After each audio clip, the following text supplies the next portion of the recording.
Deputy Speaker.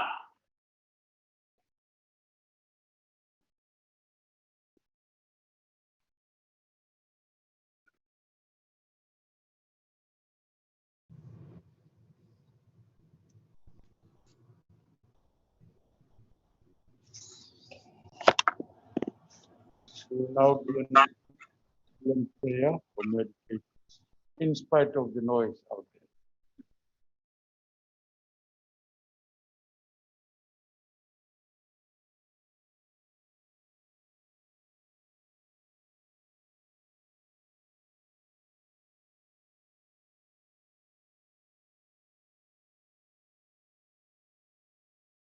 Thank you. Please be seated.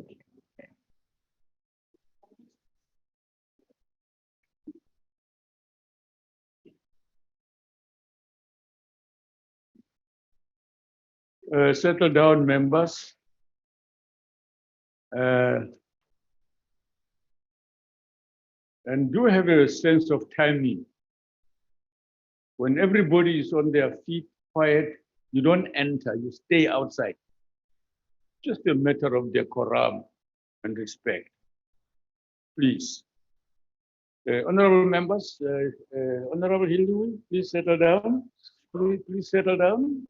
I'll be well if you do as I say. Keep your mask on, please. It's important. It's for the safety of all of us. The first item on the order paper is questions addressed to the ministers in Cluster 3 governance. There are 4 supplementary questions on each question. Parties have given an indication which questions their members wish to pose, a supplementary question. Adequate notice was given to parties for this paper. This was done to facilitate participation of members who are connecting to the sitting through the virtual platform. The members who will pose supplementary questions will be recognized in allocating opportunities for questions. The principle of fairness, among others, has been applied. If a member who is supposed to ask a supplementary question through the virtual platform is unable to do so due to technological difficulties, we remind you the party whip on duty in the House will be allowed to ask the question on behalf of their member. When all the supplementary questions have been answered by the executive, we will proceed to the next question on the question paper.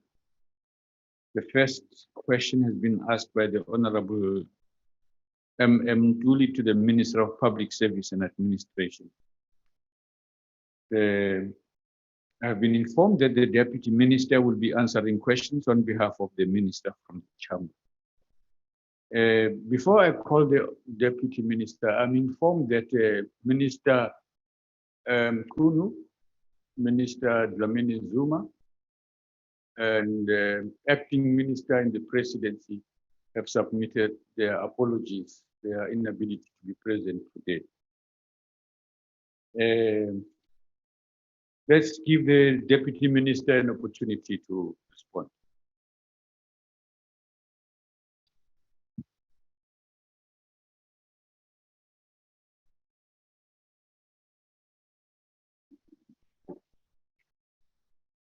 Just relax. Don't allow them to harass you.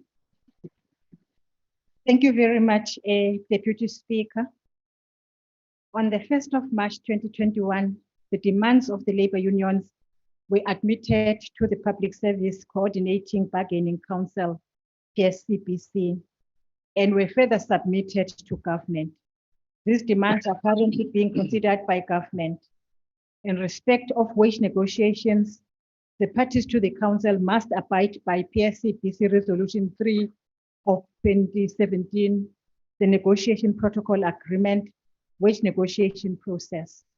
The protocol states that negotiations will be preceded by a pre-negotiation process followed by a bargaining stage. The parties convened on the 16th and 17th of March 2021 to commence with the pre-negotiation process as outlined in Resolution 3 of 2017. They have agreed to commence with full deliberations on the 29th and 30th of this month, that is 2021. The parties to the PSCBC jointly developed a timetable as part of the pre-negotiation process. In view of the process having just recently commenced, it would be premature to express a view on when such will be concluded. I thank you. Thank you very much, Deputy Minister. Honorable Ministers and members, may I request you, I know if it's in our sector, using abbreviations, acronyms, sits well on our tongues. But we have people listening to us here who are not part of this. In future, let's just spell it out. It does save a lot of time and improves clarity outside. The first supplementary will be asked by Honorable M. Ntuli through the visual platform. Thank you, Honorable Deputy Speaker. Honorable Deputy Minister, reference to the negotiation process and the various government departments, has the department considered which departments will have to adjust up or down between the public service and public entities, given the challenge of the wage bill, the high salary structure at public entities, and long-term effects of COVID-19 on state budget? Thank you, Deputy Speaker.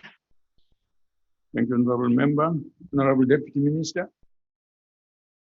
Thank you very much, Honorable Ntuli. Thank you, Deputy Speaker. The Department of Public Service and Administration is responsible for setting norms and standards for the public service and administration and monitor their implementation. However, the budgets, including adjustment to departmental budgets, is a matter that is the responsibility of the National Treasury, provincial treasuries, and of course, relevant accounting officers, that is ministers, and as well as, in fact, executive authorities and accounting officers who are DDGs and DGs in departments. And therefore, that will be the responsibility of them to know as to whether they will need to cut on budget or not the department. Thank you very much. Thank you. The second supplementary will be asked by Honorable Schreiber.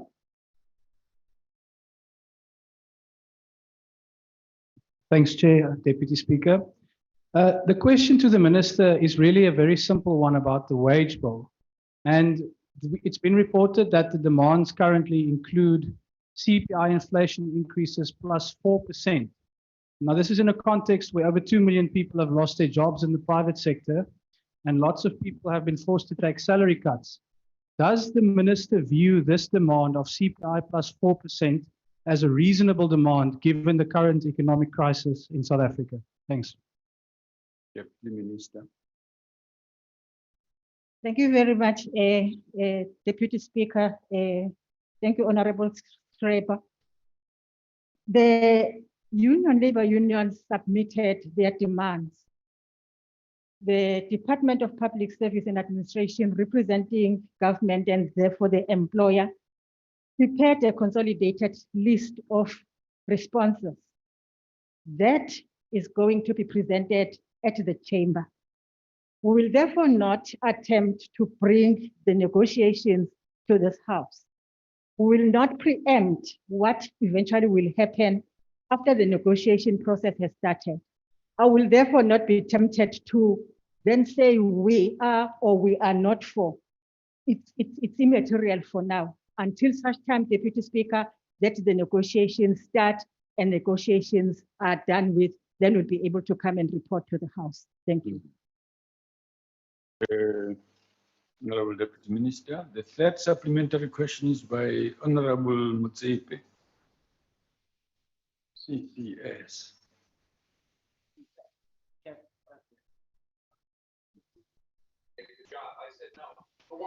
Thank you, Honorable Deputy Speaker. Minister, earlier this year, a report on an investigation on profiling a black doctors by medical scheme found that GEMS was one of the leading medical schemes that profile and marginalize black doctors. This is a government Honorable employee. Yes. Is this the right ministry you are addressing that question to?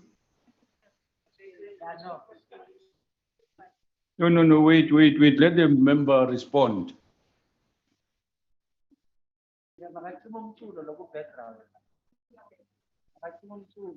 Honorable Mutsipe, are you able to guide us?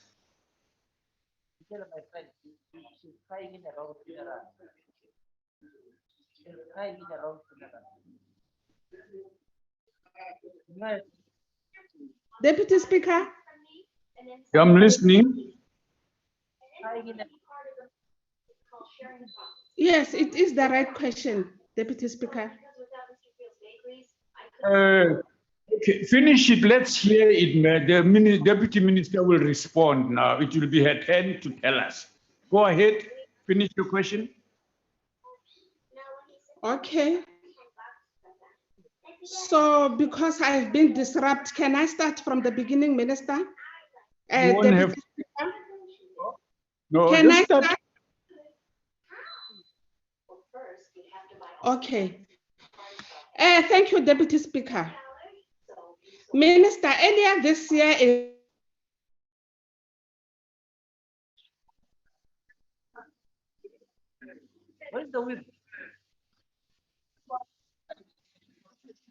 scheme that profile and marginalize Black doctors. This is a government employees medical scheme, and you would expect employees medical scheme, and you would expect it to be the last of those prosecuting Black doctors. What action have you taken to ensure that all those responsible for profiling Black doctors are removed from the scheme? Honorable member, your Thank time is. you. Thank you. Thank you very much, Chairperson. Kahleni, nikazana uminister ithuba lokuthi asiphendulele, please. Thank you, Deputy Speaker. Can I propose to Honorable Motsipe to ask this follow-up question when we are dealing with question number 141? Because I think at that time it will be relevant. For now, it's a new question, but I'm actually requesting that he keeps it for that question. Thank you very much. Uyabona ke sekunengxaki soyibuzile. Manje akazonikeza ithuba lokuphindadle. Sedlile. Honorable Vessels. Honorable Deputy Speaker, through you, Deputy Minister, the budget is based on the prerequisite that there will be no annual cost of living increases to government employees' salaries. If this do not realize, and there is increases of above inflation, the budget will not balance and none of the fiscal targets set will be realized. What will the department do to prevent large-scale strikes of government employees, which will be detrimental to service delivery? I thank you. Deputy Minister. Thank you very much, Honorable Member. Let me say again that we are open to proposals because the demands from unions, they are out there. However, at the moment, there is no decision to either increase or not to increase salaries.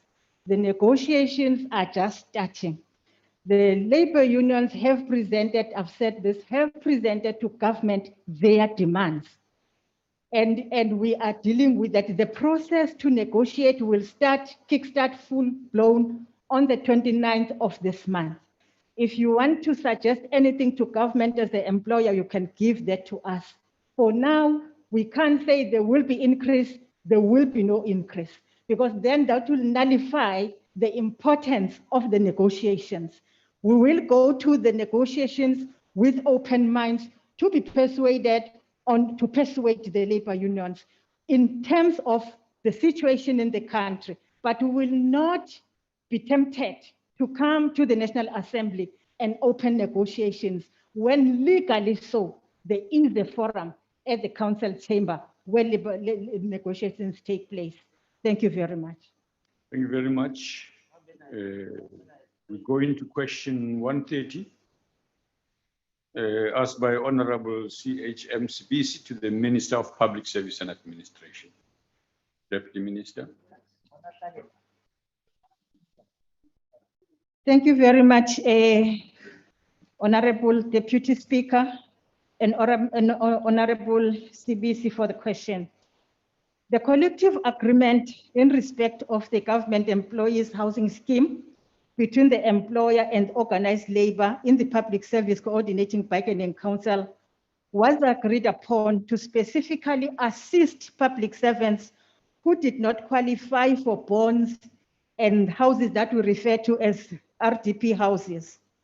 Since the agreement, the department has done the following to fast track the uptake of the government employees housing scheme benefit by public servants.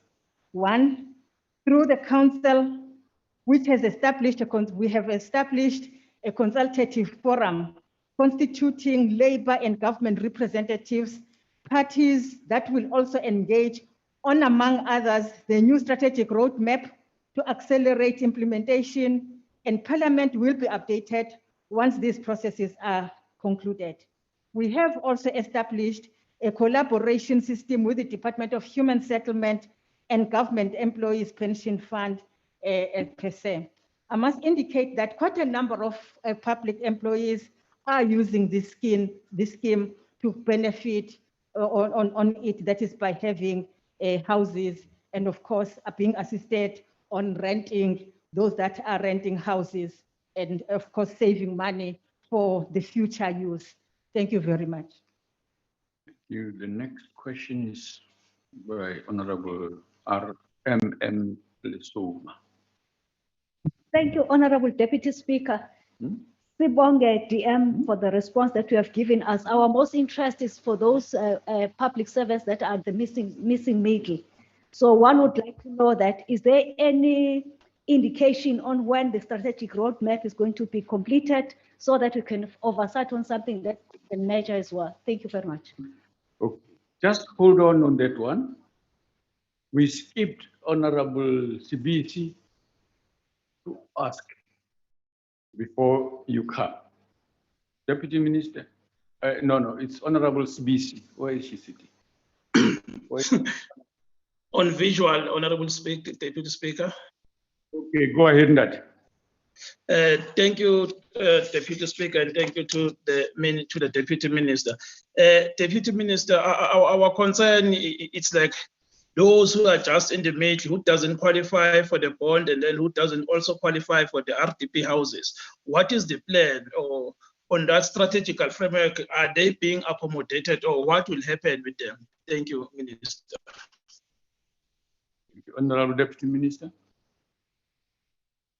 Deputy Speaker, government employees housing scheme are meant for public servants because of the very fact that in terms of their salaries, they do not qualify to get RDP houses, but also many of them cannot qualify to get bonds from commercial banks. And that is why we then have the scheme. Because of the scheme, public servants are therefore able to get money because government is subsidizing them. It actually gives them an amount of plus minus 1,400 per month, and that enables them to go to market and buy houses, but as a subsidy. But those that do not have houses and they are renting, those that joined the scheme earlier earlier on, they then get half the amount and the rest of other money goes to their savings. And those that... This is fantastic. This will leave at the gate, I guess. Okay. Thank you so much, sir. Thank you so much. Yes. On virtual, who's that now? No, please, whips, please talk to your members not to keep doing this. Yeah, okay. Thank you. Honorable Deputy Minister, you will go to the next answer. Honorable Som. Oh.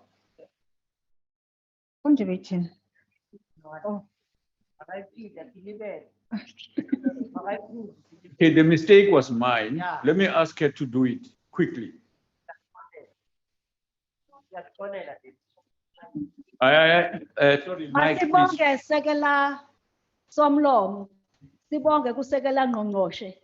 Sibonge nempendulo ukuthi silohulumeni siyanakekela ukuthi labo esibabiza nge-missing middle. Lesi scheme lesi sobanceda ukuthi bafake esivivaneni ukuthi bakwazi ukuthola umphemo onenhlonipho. Kodwa ikakhulukazi okunye esifisa ukukwazi ukuthi kukhona laba abacwile eshiqi ezikweleteni ukuthi ngabe bona bazokwazi ukuhlomula kulesi vivana abatshala kusona. Siyabonga kakhulu. Deputy Minister. Siyabonga kakhulu lunga elihloniphekile. Iqiniso ukuthi umgwaqo-seko ozokwenziwa i-consultative forum nawo ukwezinye zezinto ezibekwe amalungu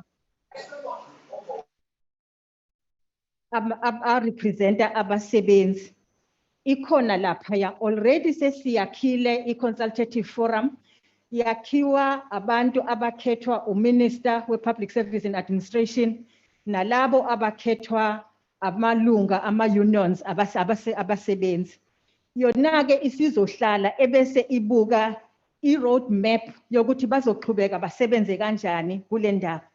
Nakhona lapho-ke izofinalizeka kahle laphaya ku-bargaining chamber la izokhulunywa khona kubekwe futhi ne-road map eqhubekayo. Cishe lezi zinto zenzeka kahle laphaya kwi-bargaining chamber than outside the bargaining chamber because ihlanganisa abasebenzi, ihlanganise nomqashi futhi. Ngiyabonga. Thank you. Honorable Numalo.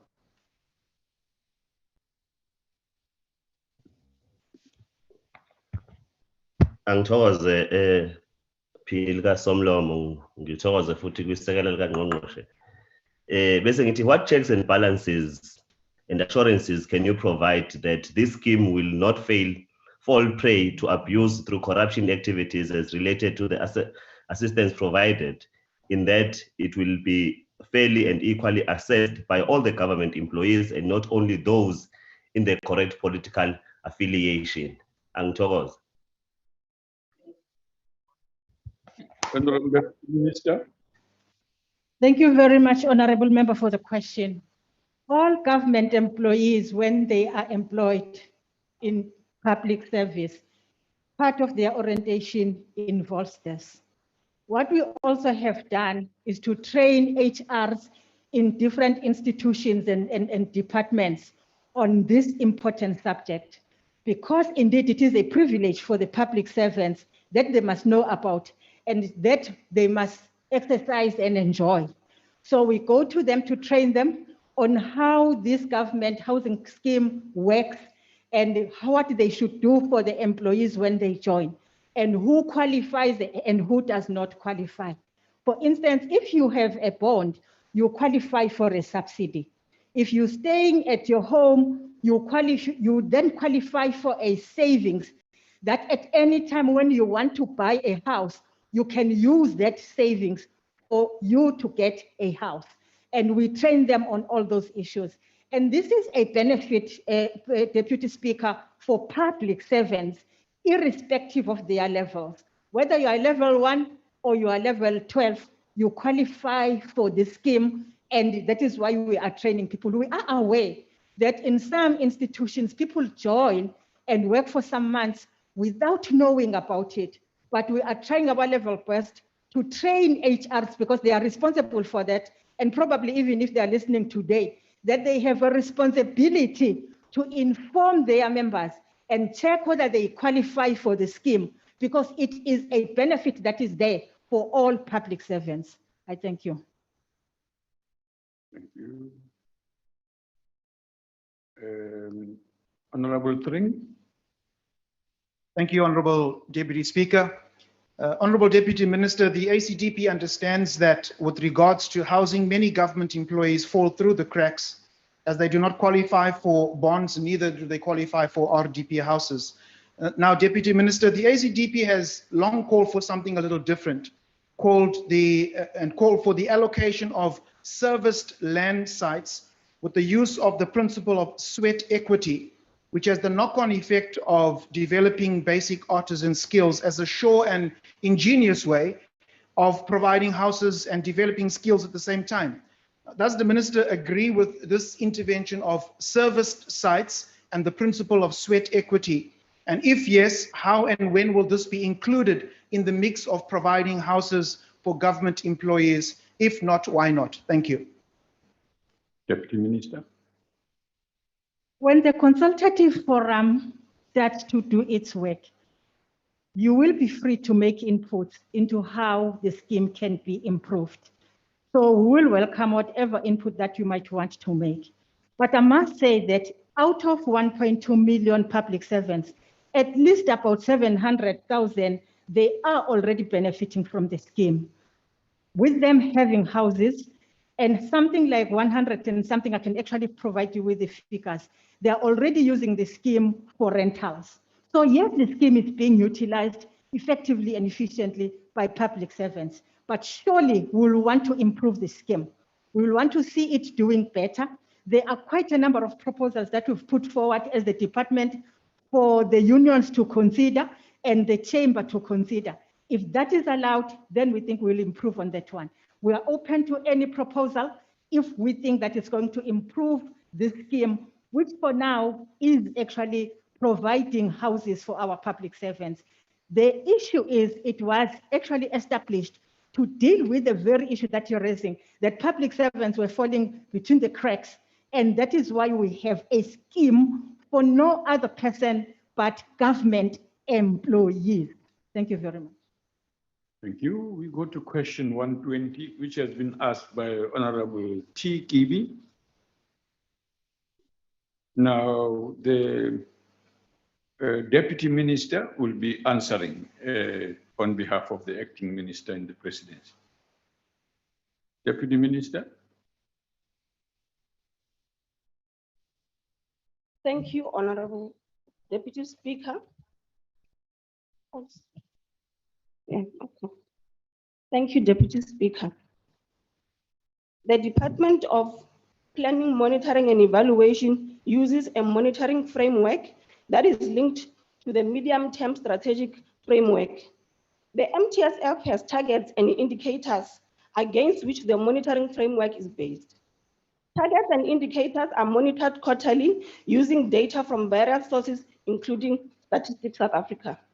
Through the monitoring framework, it is against that will be produced by annual reports, which enable and assist us to identify progress, lack of progress, challenges, and process interventions to cabinet.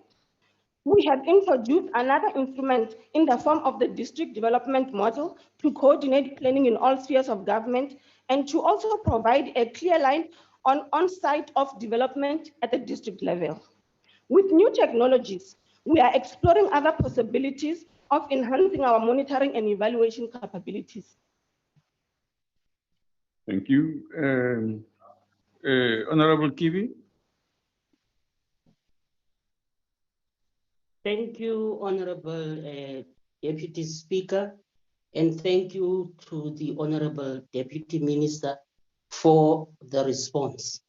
My question is, in light of the monitoring tool and available for local government and considering the poor performance of municipalities with regards to performance management, what recommendations or interventions are in place by the Department of Planning, Monitoring and Evaluation in this regard?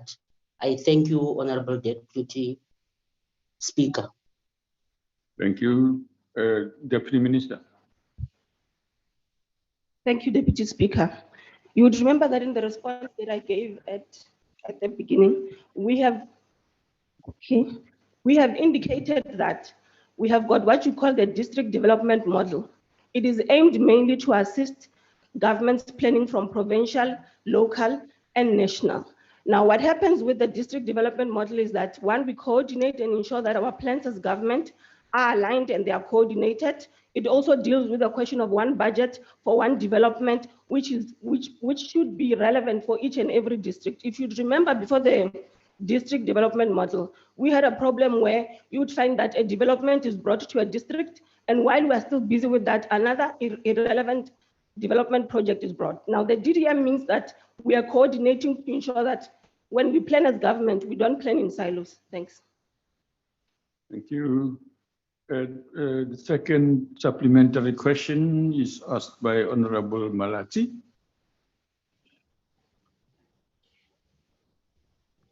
Thanks, Deputy Speaker. My question to the Deputy Minister is that given all these extensive monitoring and evaluation tools to improve the capacity of government, why is it difficult for government to stop the appointment, for instance, of officials who have previously been found guilty of corruption or financial misconduct in other spheres of government who continue to be recycled in other departments, so that we don't reproduce unethical people in the public service? Thanks, Deputy Speaker. Thank you, Deputy Minister. Thank you, Deputy Speaker. Honorable Malati, through you, Chair, the issue here is that if you are saying that there are employees who are being recycled, who must be taken out because they are found guilty, surely there should be processes and laws which are put into place, because public servants are employees who have got rights, and those rights remain, they should be respected. If you have any other issue, for example, that you have got people that you can identify that they have been found guilty, please bring it to our attention so that we can process it fairly. Thanks. Thank you. The third is by Honorable Mente. Enkosi, Deputy Speaker. Deputy Speaker, this question is very interesting. And Deputy Minister, you are saying there are rules and laws in place. What are the rules and laws in place in your office that you use to ensure that people who have been found to be corrupt, that have been found to be below the level of the expected performance, are no longer in the service? And when are you applying those rules? And who are the people right now you can say we have applied it to this sphere of government or to this province, or even here at national, which department you can indicate that we have applied these rules and they have worked? Thank you. Those rules would have to go to particular departments, because the Department of Planning, Monitoring and Evaluation, Deputy Speaker, our role is to coordinate through what you've got 7 priorities of government. You've got the NDP. We must then ensure that we assist departments to produce what you call a medium-term strategic framework, which is for 5 years. Now, we do recommendations to department, and that responsibility lies with various departments who must hold their employees liable. We have got tools which we give to departments, and they're the ones who are ideally supposed to implement. In the case of us as DPME, what we can do is that we've got our own internal processes of recruitment, so that we recruit the correct capacity to be able to assist us. And each and every department also has got those responsibilities to do. And when we flag out that there is a problem, we are able to communicate with departments to say to them, this is where the problem is. Can you fix it as DPME? Thanks. Thank you. Honorable Sheikh Imam.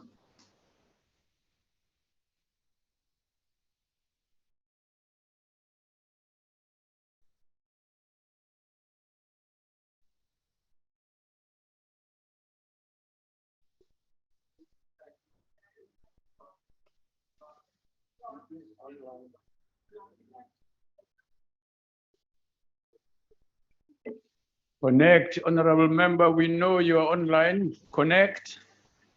Speak to us. Thank you, Deputy Speaker. Honorable Minister, just the point I'm trying to make, that despite various monitoring and evaluation tools in place from your department, national, provincial, and local levels, now with wanting to implement the district model, we continue to see poor outcomes, failure to implement very little or no consequent measures. How do you intend strengthening current measures, which clearly is not yielding positive results? Deputy Minister. Thank you, Deputy Speaker. I'm going to request that he repeat the question, and maybe if he can read it slowly, because I did not hear other things. Honorable Sheikh, you still have and so. Yeah. Thank you, the Deputy Speaker. I didn't want him to cut me off for shortage of time. Honorable Minister, despite various monitoring and evaluation tools in place from your department, from national, provincial, and local level, we continue to see poor outcomes, failure to implement, and very little or no consequence management. How do you intend strengthening current measures, which clearly is not yielding positive results? Thank you. Thank you. Thank you, Deputy Speaker. Like I indicated, the district development model is a product of what we had realized as this sixth administration, that there are shortfalls and planning which is not coordinated. The solution which we have brought, which is what we're outrolling and implementing, is that each and every district must have one plan, one budget, which is coordinated. And we believe that through the district development model, we are going to ensure that all the silos and the mistakes which we have realized in the past are corrected. Thanks. Thank you. The next question is 142, asked by Honorable Malati. Honorable Malati, Honorable Deputy Minister, today. It's fine. Thank you, and thank you, Honorable Malati. We reaffirm, as per the answer we gave on the 29th of October 2020, through the late Minister Jackson Mutembu, may his soul rest in peace. The African National Congress, in its 2019 election manifesto, committed itself as a ruling party to fight corruption and promote integrity. Amongst its promises was to strengthen the criminal justice system to recover stolen public funds, including those of offshore tax havens. Also, the ANC manifesto committed to ensure the speedy implementation of lifestyle audits and broaden vetting and financial monitoring to curb corruption. It is against this background that His Excellency President Ramaphosa, in his response to the SONA debate, he reaffirmed this commitment. As part of the lifestyle audit commitment, the members of cabinet are subject to public scrutiny, the constitution and the law.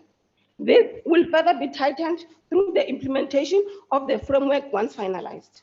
The late Minister Mthembu committed on the 29th of October 2020 that consultation on the framework would be completed by the end of March 2021. This commitment was made prior to the COVID-19 second wave. And as such, events arising after the previous oral reply affected progress on the planned action thereof.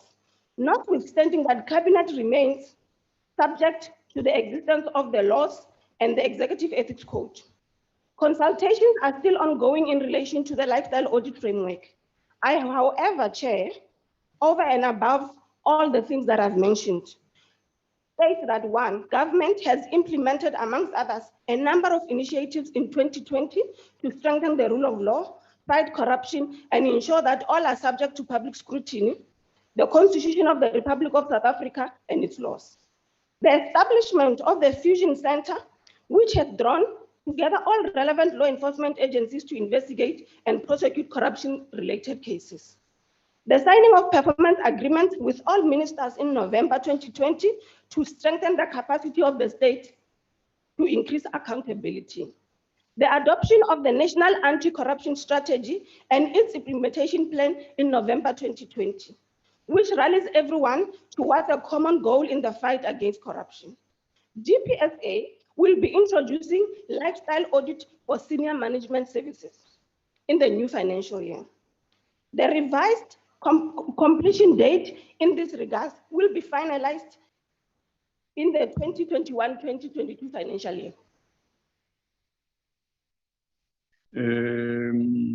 Honorable Malati. Deputy Speaker, thank you very much. Deputy Minister, thank you very much. But here is the problem. Your answer is centered around reaffirming and reaffirming.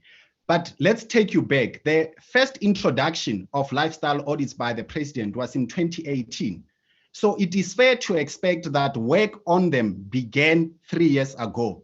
In contrast, the Premier of the Western Cape was able to finish the introduction of lifestyle audits within 9 months. So what is the real delay? Because you have now failed to meet the March deadline and you're talking about the end of the financial year 2021. So when exactly during the 2021 financial year will these lifestyle audits be finished? Thanks, Deputy Speaker. Thank you. Deputy Minister. Thank you, Deputy Speaker. Like I indicated towards the last of the sentence, it will be finalized in the 2021-2022 financial year. I've also indicated that because then there was COVID, which was not planned for.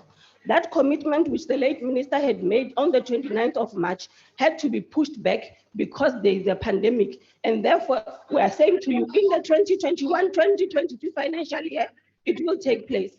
The second issue is that when we are saying that consultations are going on, the process of consultation means that we must engage all stakeholders. Western Cape is one province. And the framework that we are talking about is a framework which must cover all provinces. And therefore, the process of consultation must be thorough so that we don't make mistakes and come back here to re-clarify the errors that we are going to do. Thanks. Honorable Kibi. Honorable Member, stop screaming now. It's no longer wise interjections. Honorable Kibi. Thank you, Honorable Deputy Speaker. Thank you to the Deputy Minister for the response. We appreciate the fact that they are really moving forward with all the processes. We are looking forward, Honorable Deputy Minister, to really make sure that the department is really finishing all the processes and then implementing its decision. Otherwise, I don't have any question. Thank you, Honorable Deputy Speaker. Thank you. All right. Give the Minister a break. Honorable Numalo.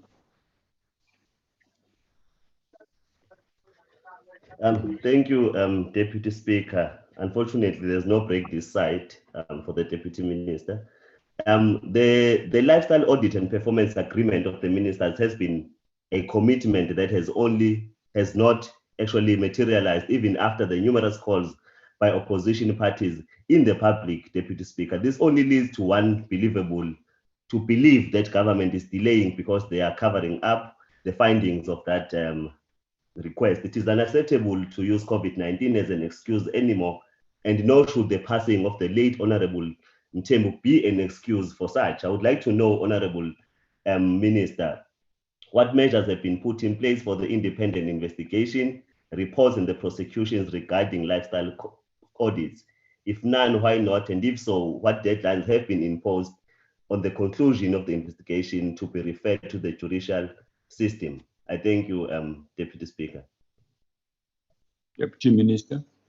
Thank you, Deputy Speaker. Just one thing to clarify. The explanation in relation to the late Minister Jackson Mthembu, it is not an excuse.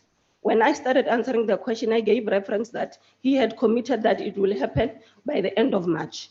I also indicated to the House that what is happening now is that because of the pandemic, which is not an excuse, by the way, everything had to be pushed back. And the commitment which we are making today is that before the end of the financial year of 2021-2022, you will get the framework. The other issue is that ministers have signed their performance agreements with the president. They are there on the website for the public to see. The consultation needs to take place so that we do not make the mistakes. But safe to say that even if the ethics code is not yet into effect, ministers and deputy ministers abide by the law. You sign a code of conduct. We have sworn in public, you have seen us. We also declare every July here in Parliament and where we work. So it's not like if it's not coming now, it's as if everybody is doing as they wish. There are laws which are also governing us in that regard. Thanks. Deputy Speaker. I'm pinned. I was just saying that the member must calm down and not get emotional. It was a genuine question. Yes. Honorable member, we don't want your counseling. Thank you very much. Your counseling and coaching is not appropriate at the moment, perhaps in future as a good career. Honorable Mente. Thank you, Deputy Speaker. You know, Deputy Minister, we are faced with a situation where officials, senior officials in all organs of state refuse to be vetted. If we have by now a status that is open-ended of 2021, 2022, that's not a date. Can we get a date when you are finishing this business so that we are able to push the officials who are refusing to be vetted as well? And secondly, these declarations that you are dealing with at this moment, how sure are you that they are accurate? I'll make an example that Agrizi in the Zondo Commission disclosed that Busasa upgraded in Mkwati's home and upgraded in the former Minister Nomvula's home. Those things were not part of the declarations. So how sure are you that they are declaring the proper and correct Time has statuses expired, of Honorable Member. their being? Thank you. Thank you, Deputy Speaker. On the employment of senior officials, I can safely say to you, unless if you have got an individual that you want to show us, after you conduct interviews, you send the information to Stats SA, not Stats SA, to Security Agency to vet that person. After that, you take the process to DPSA. DPSA's role is to check that are these qualifications in line with this particular individual. We also use what you call SAQA, so that if you are attaching a fake matric, whatever, a fake degree or a diploma, we're able to pick it up, and then you will not be employed. It will depend on whether that particular post, depending on the level, what qualifications it needs. If you have got any other person that you want to show us that this person is refusing to be vetted, please bring it to our attention. But I can safely tell you that we do our thorough process as government. It goes to one department, it also goes to DPSA, and we make sure that everything is thorough and clean, unless if you have got a specific individual that you want to give us. And I'm going to request through you, Speaker, that bring it here so that we can deal with it. Because right now, we can't be answering what you are saying. I don't have the proof. Honorable members, the next question is honorable members order. Listen, it's only Thursday, you are in a hurry. It's question number 48, asked by Honorable Mkaliti to the Minister of COPTA. I am informed that the Deputy Minister will be answering on behalf of the Minister. Deputy Minister. Thank you very much, Deputy Speaker. The department has not undertaken a detailed assessment of the overall impact of the Section 139 interventions undertaken between 2008 and 2018. However, in 2019, the National Treasury did undertake an assessment of the implementation of Section 139. The assessment revealed successes where the interventions focused on effective governance. These successes were achieved through local legislation and the establishment of functional council oversight committees, such as MPECs. Deputy Speakers, who said that acronyms are not needed here. The MPECs are the Municipal Public Accounts Committees. Thank you, sir. And the audit committees. Then the majority of the interventions that took place, obviously, were on terms of Section 139(1)(b), except for two who were under Section 139(1)(c), one in the KwaZulu-Natal and one in the Northwest in Mamusa.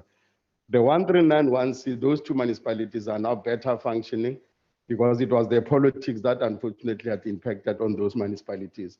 But after the 139(1)(c) intervention, there is stability in those municipalities, and the municipalities are functioning with whatever challenges that they may have. But majority other interventions obviously were under 391B, whereby the Provincial Executive Council, through the MECs responsible for local government, assumes certain responsibilities to the extent necessary to maintain essential national standards for rendering a service, prevented that the Municipality Council from taking unreasonable action in that prejudicial to the interests of the municipality, and maintain economic unity and that of the municipality. Going forward, the department is introducing the Intergovernmental Monitoring Support and Interventions Bill, which is called IMSI, as the regulatory mechanism to address current shortfalls of innovations, monitoring and evaluation and impact. The legislative framework will ensure that future interventions yield their desired outcome. The purpose of the bill, amongst others, is to regulate the implementation of and the process provided for in Section 139 of the Constitution. Secondly, to provide the targeted support of municipalities in need of assistance. Thirdly, to provide for the monitoring of municipalities as to the fulfillment of their executive obligation in terms of the constitution or legislation. Fourthly, to provide alternative steps to intervene to induce compliance by the municipalities with their executive obligations. And lastly, to provide for the deployment of administrators by the intervening provincial executive. So we hope, therefore, that this bill will then be able to bring along the comprehensive regulations, thus providing pseudo-standard operating procedures by which all government must abide by. Thank you very much, Deputy Speaker. Thank you. Honorable Mkhalipi. Thank you very much, Deputy Speaker. DM, I'm very disappointed on you because me and you, we spend most of our time in that portfolio committee until early hours, dealing with the failure of the municipalities. A case in point that you know, because you always attend the committee, DM. Here in Pokwan, you know, when you do those interventions in terms of Section 139, you take a person from a failed municipality, and then you come and make him an administrator to a certain municipality, a person who's supposed to be investigated from the previous municipality. And we have this discussion in a committee. So DM, tell us, when are you starting to arrest people who are committing corruption in municipalities? Because all the systems that you are intended to implement is not going to work. Ngoba into eyinkinga i-corruption, DM. Until you face the corruption kumasipala, that's where we are going to get it right. But now we are not going to get it right. Please be honest as a person, as if umuntu ofayo namhlanje. Thank you, Deputy Speaker. Now, Honorable Mkhalipi, I thought me and you know nothing about the future. How do you know he's about to die? Go ahead, Deputy Minister. Thank you, Deputy Speaker. Thank you, Honorable Mkhalipi. I hope I'm not going to die today.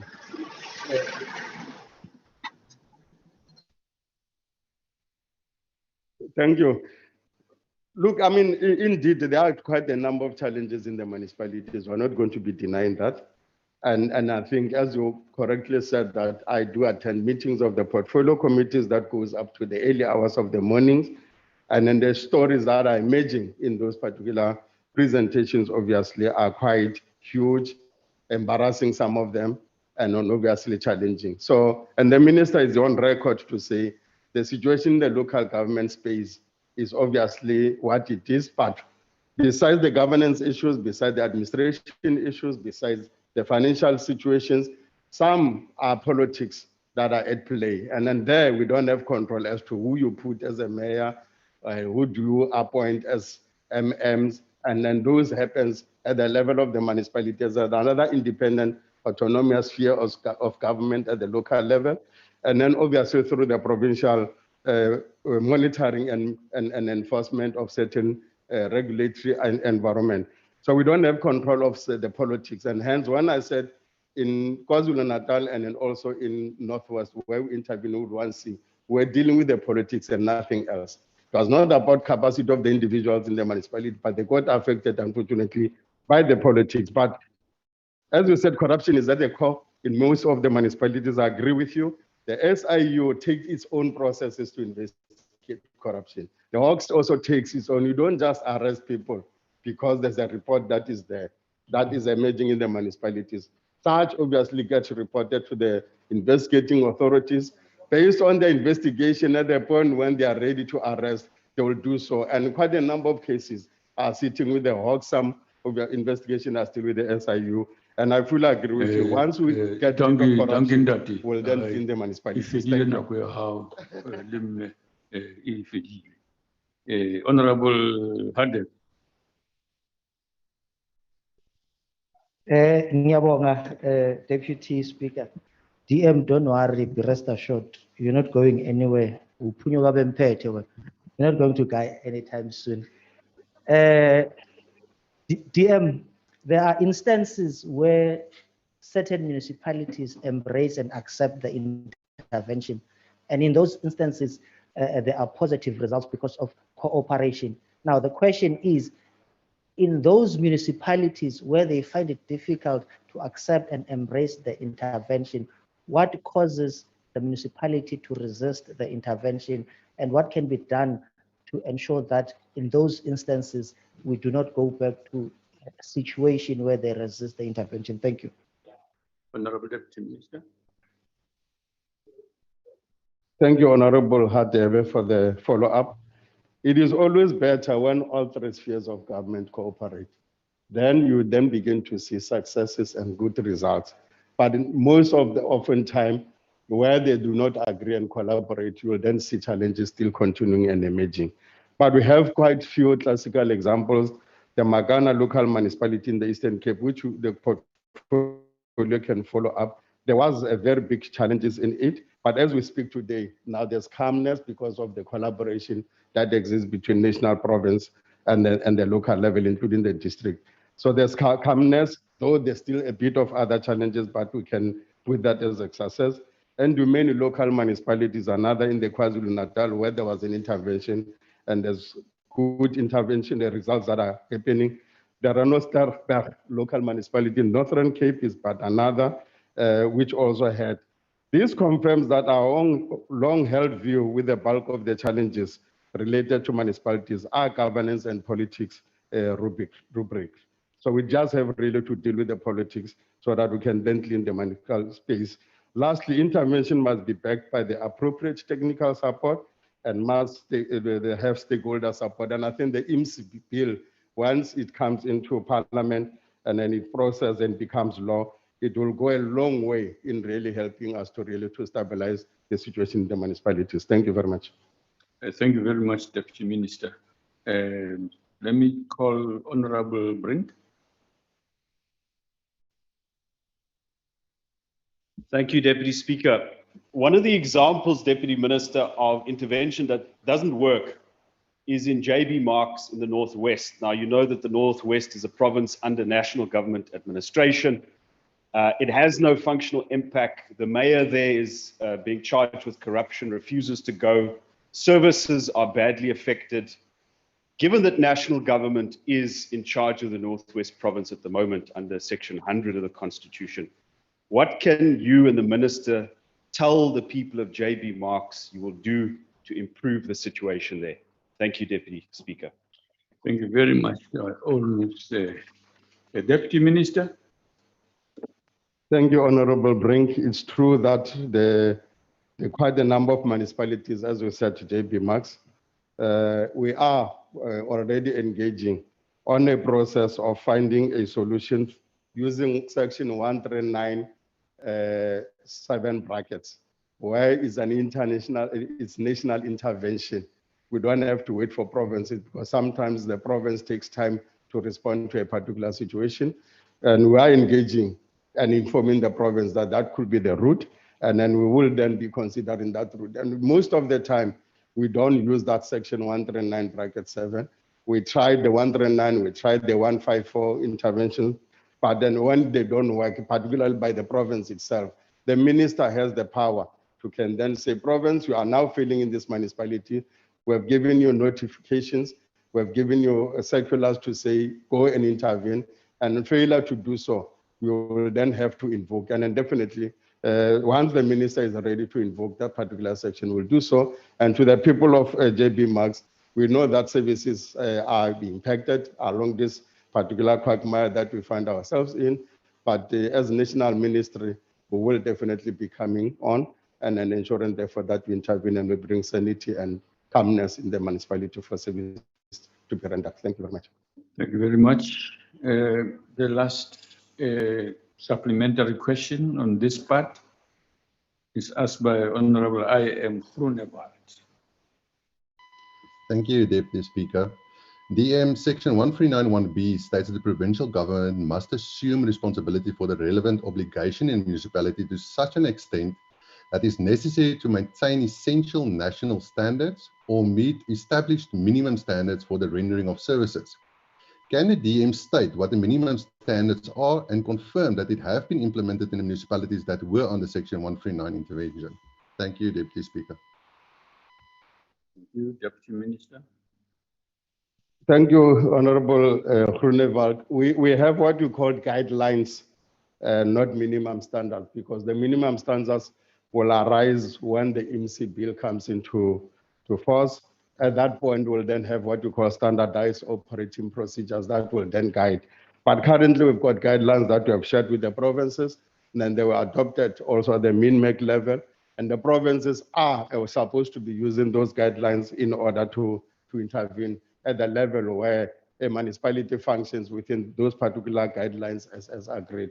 And if the municipality doesn't, the provincial executive authority, which is the MEC responsible for local government at the provincial level, must then be the ones that make sure that they give that support using Section 154 or other Section 139(1)A before you even go to B by taking over the functions. You then have to do so. But most of the time, unfortunately, people will then rush for Section 139(1)B without even using 154 or 139(1)A. That says both province and national must then go and help that municipality to be conforming to the guidelines. But those guidelines can then be shared with the portfolio committee and with the House that are there, and then we can use them to see if all the municipalities are compliant to them or not. Thank you very much, Deputy Speaker. Thank you, Deputy Minister. We go to question 122, which has been asked by Honorable D.R. Direk to the Minister of Cocta. Deputy Minister. Thank you, Deputy Speaker, and thank you to Honorable Direko for the question. In order to ensure socio-economic development and the lives of South Africans in rural South Africa are improved, the Department of Cooperative Governance and Traditional Affairs started implementing the Agrarian Revolution Program under the Community Works Programs from 2018.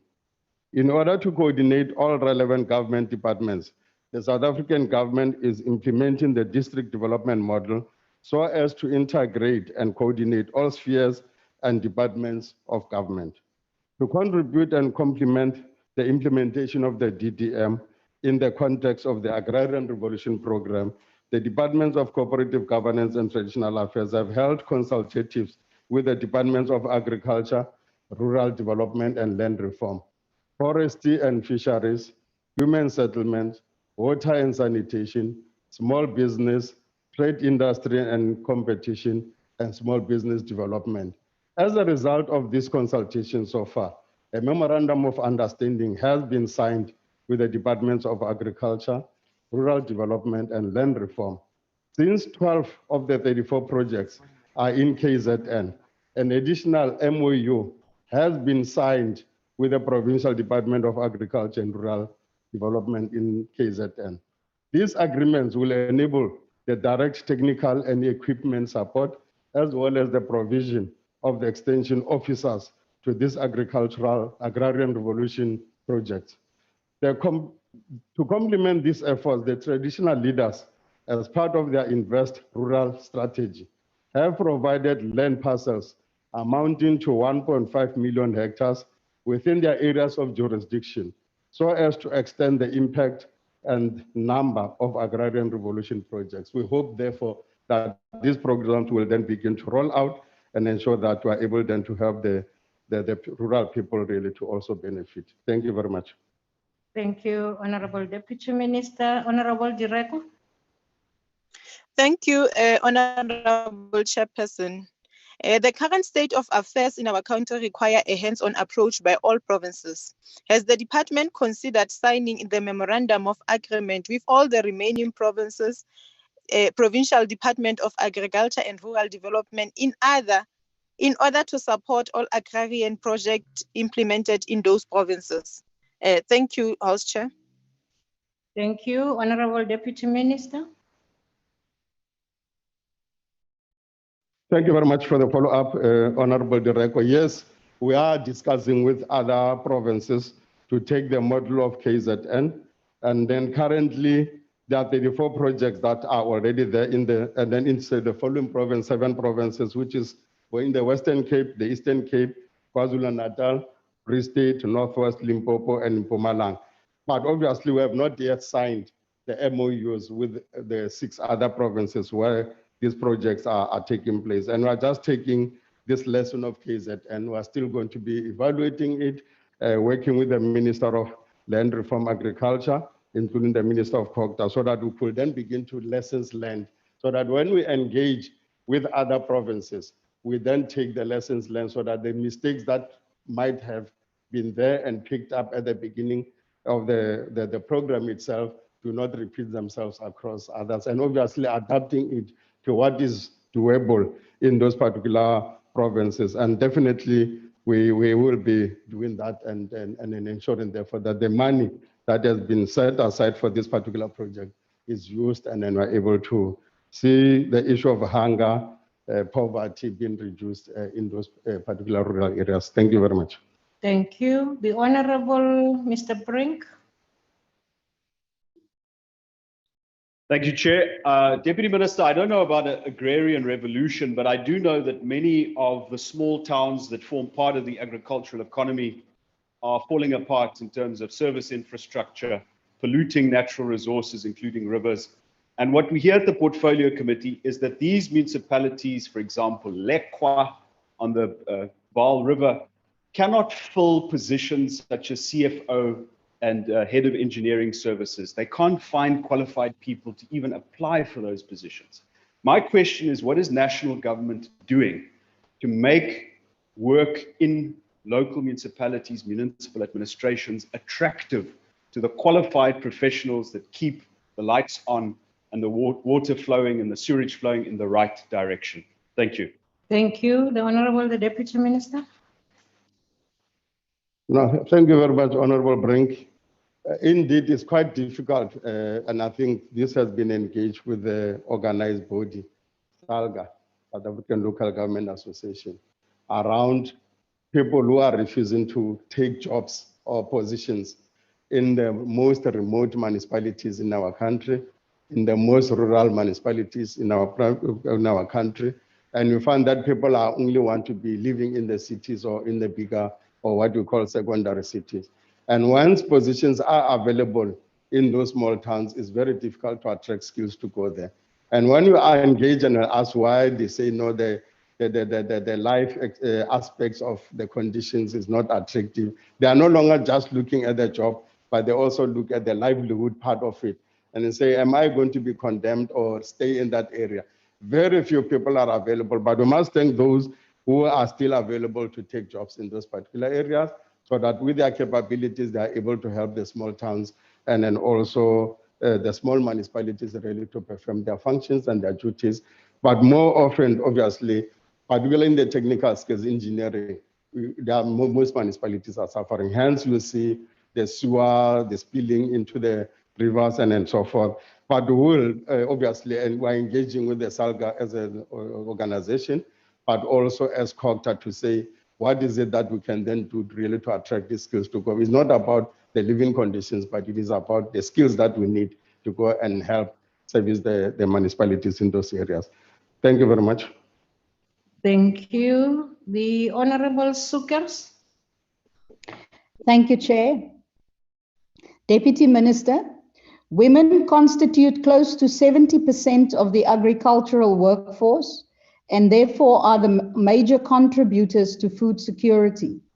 The disruption of global agricultural supply chains as a result of COVID-19 creates a unique opportunity for South Africa to produce more agricultural products for our own market. This is an opportunity to empower women. What steps has your department taken to coordinate all relevant government departments to change the Agrarian Revolution program to take account of these new realities? If so, what results have been seen and what challenges remain? Thank you. The Honorable Deputy Minister. Thank you very much for the follow-up, Honorable Speaker. Yes, I mean, the program is fairly new and it is being rolled out, and then assessments are also being looked at. And then once the program continues, we'll definitely be ensuring therefore that the empowerment of women is but one of the key central aspects as the policy in the Agrarian Revolution so dictates. But at the end point of volunteerism, it's majority of the people who are coming forward are women. Because when you go to the rural areas, the people who you find in the field, the people that will be planting and plowing something in the field, majority of them are women. And therefore the women they're providing a security on food security. And then they are the ones that obviously bring the food to the table when men are somewhere working in the mines and so forth. So majority obviously of the participants are women. And I think we found it quite interesting that in the rural spaces, women are hard workers and women are there in the majority. We'll definitely roll it out and then take lessons and ensure therefore that this program becomes a sustainable program, including the Invest Rural strategy that the traditional leaders have brought on into the table last week, and when they gave it to the president in the House when they were debating the presidential opening of the National House of Traditional Leaders. We'll take lessons from it and then strengthen on the policy and strengthen on the program so that indeed it can cover as many people and then across, and working with obviously the departments that I've mentioned that we've already engaged and are engaging towards memorandums of understanding so that the resources that they have across in other departments can also come in handy in enrolling that this program is rolled out. Thank you very much. Thank you. The last follow-up question will come from the Honorable Mkalipi. Deputy Minister, how are we going to achieve what we are just mentioning here as a strategy on rural economy?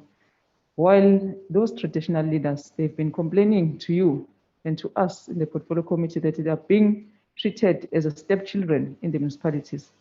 The second point that I want to ask from you is because yesterday, just in one municipality alone, Makutu Tumaha, that is a rural municipality in Sekhukhune, they have went to a council to say that, please, let us erase 183 million. They are using the council rules for them after they have eaten the money. And then your department does not have teeth to bite. So when you are coming here to say the rural economy is going to be achieved, how? Just be simple with us here. Thank you. Thank you. The Honorable Deputy Minister. Yes, we did listen to the traditional leaders when they raised the issue of their role in the municipalities. And I think the legislation that is coming to force on the 1st of April, called the Traditional Cohesion Leadership Act, has strengthened a section that gives more roles and responsibilities and functions to traditional leaders when it comes to their role at the municipality level. I think when that law comes into force, use your oversight powers and then ensure therefore that it's doable and is done, and all municipalities are compliant to ensure therefore that role is clearly defined. I think that one we have already engaged as a department by bringing in a new law that the president has signed, and it will be coming into effect from the 1st of April. There's a department on the rural Agrarian Revolution. We have 124 million rands for financial year 2021-2022, which will come from the CWP programs that is going to be rolled out. But it's not enough. That's why we are engaging the Department of Agriculture, Land Reform, and then Rural Development to then also come on board because they've got certain mandates that respond to the rural economy. And we're also talking to other departments that also are responding, like the fisheries and forestry also coming on board, so that all of us using the district development model can then begin to have an impact on really turning the rural economy around. Those will be the practical issues that will obviously evolve. And I hope therefore that as we account for Parliament, we'll be able to give results continuously. Thank you very much, Honorable Kali. Thank you, Honorable Deputy Minister. We now move to question 125, asked by the Honorable Mugweba to the Minister in the Presidency for Women, Youth and Persons with Disabilities. The Honorable Minister.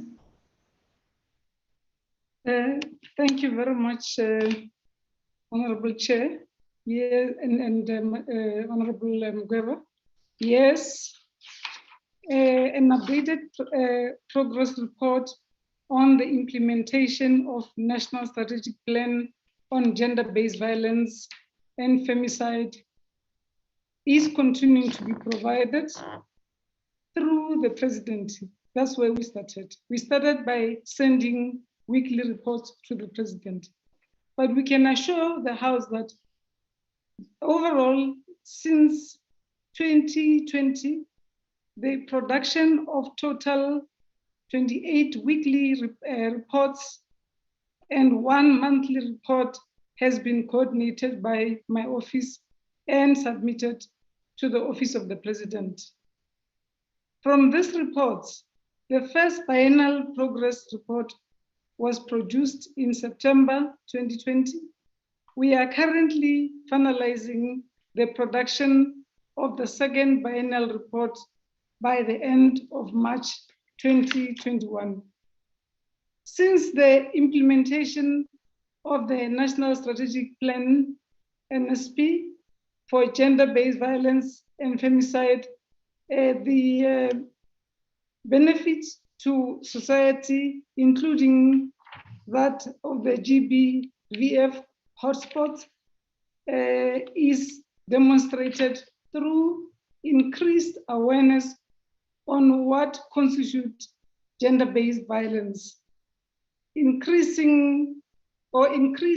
reporting, agile report once cases have been reported for intervention, increased coordination and integrated planning by government and civil society, with revitalized provincial structure cascading into local structures, improved knowledge of gender focal points and those heading offices on the status of women, including that of the staff at the SALGA, through capacity building sessions on the National Strategic Plan for effective implementation. Sound, forged, and formidable partnership with government, private sector, and civil society is the way to go.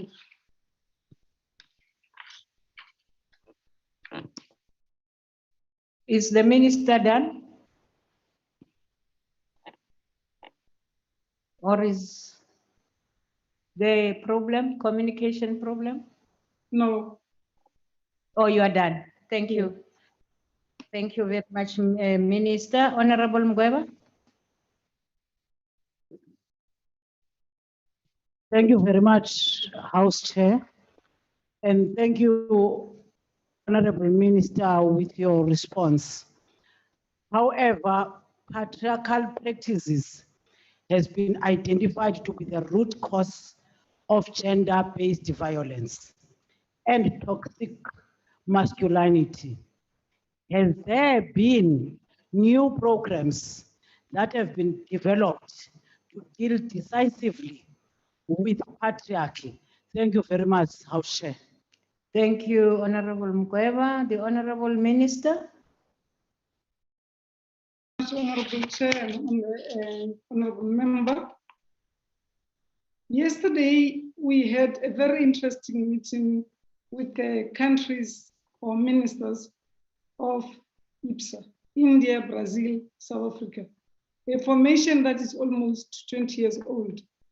They all agree that we have to work together and go beyond just the three democratic countries in three different continents to deal with patriarchy, because that's bedeviling the advancement of women the world over and make it even slower or more difficult for women to move on gender equality as we celebrate Beijing on the sidelines of the UN 2021. We are busy at the moment with gender training in local government. When I say local government, I mean in local municipalities. We have managed to source funding to get at least 2 individual officials to be stationed in each and every municipality, respond to through us through previous offices, and we hope to get good results, because gender mainstreaming, gender budgeting, and that which the president spoke to of the financial access between 2030 in the whole of Africa, and in particular in South Africa, an empowerment of women will become a pipe dream if we do not put our hands on deck. Thank you. Thank you, Minister. The next follow-up question will come from the Honorable Sharif. Thank you, House Chair. Minister, on Monday, the 15th of March, the DA conducted an unannounced oversight to Mzamo Child Guidance and Training Initiative in Umlazi, KZN. Minister, as you know, Mzamo is one of the 5 recipients of the BMWs that was donated by BMW Group to you and the President by Chancellor Angela Merkel. The DA was shocked, not sure why we were shocked, but we were shocked, to find the BMW standing in the garage collecting dust, and learned that the car is unable to be used because the license expired in November 2020. Can the Minister explain why the license and registration of these vehicles have taken so long? It's as if there is no priority to ensure that these cars are used to fight GBVF, and has become another one of this government's white elephants. The Honorable, the Minister. Let's thank you, Honorable Member, for the question, and say that it took us time indeed, yes, because these are electric cars, and there was no practice in South Africa before of utilization of electric cars.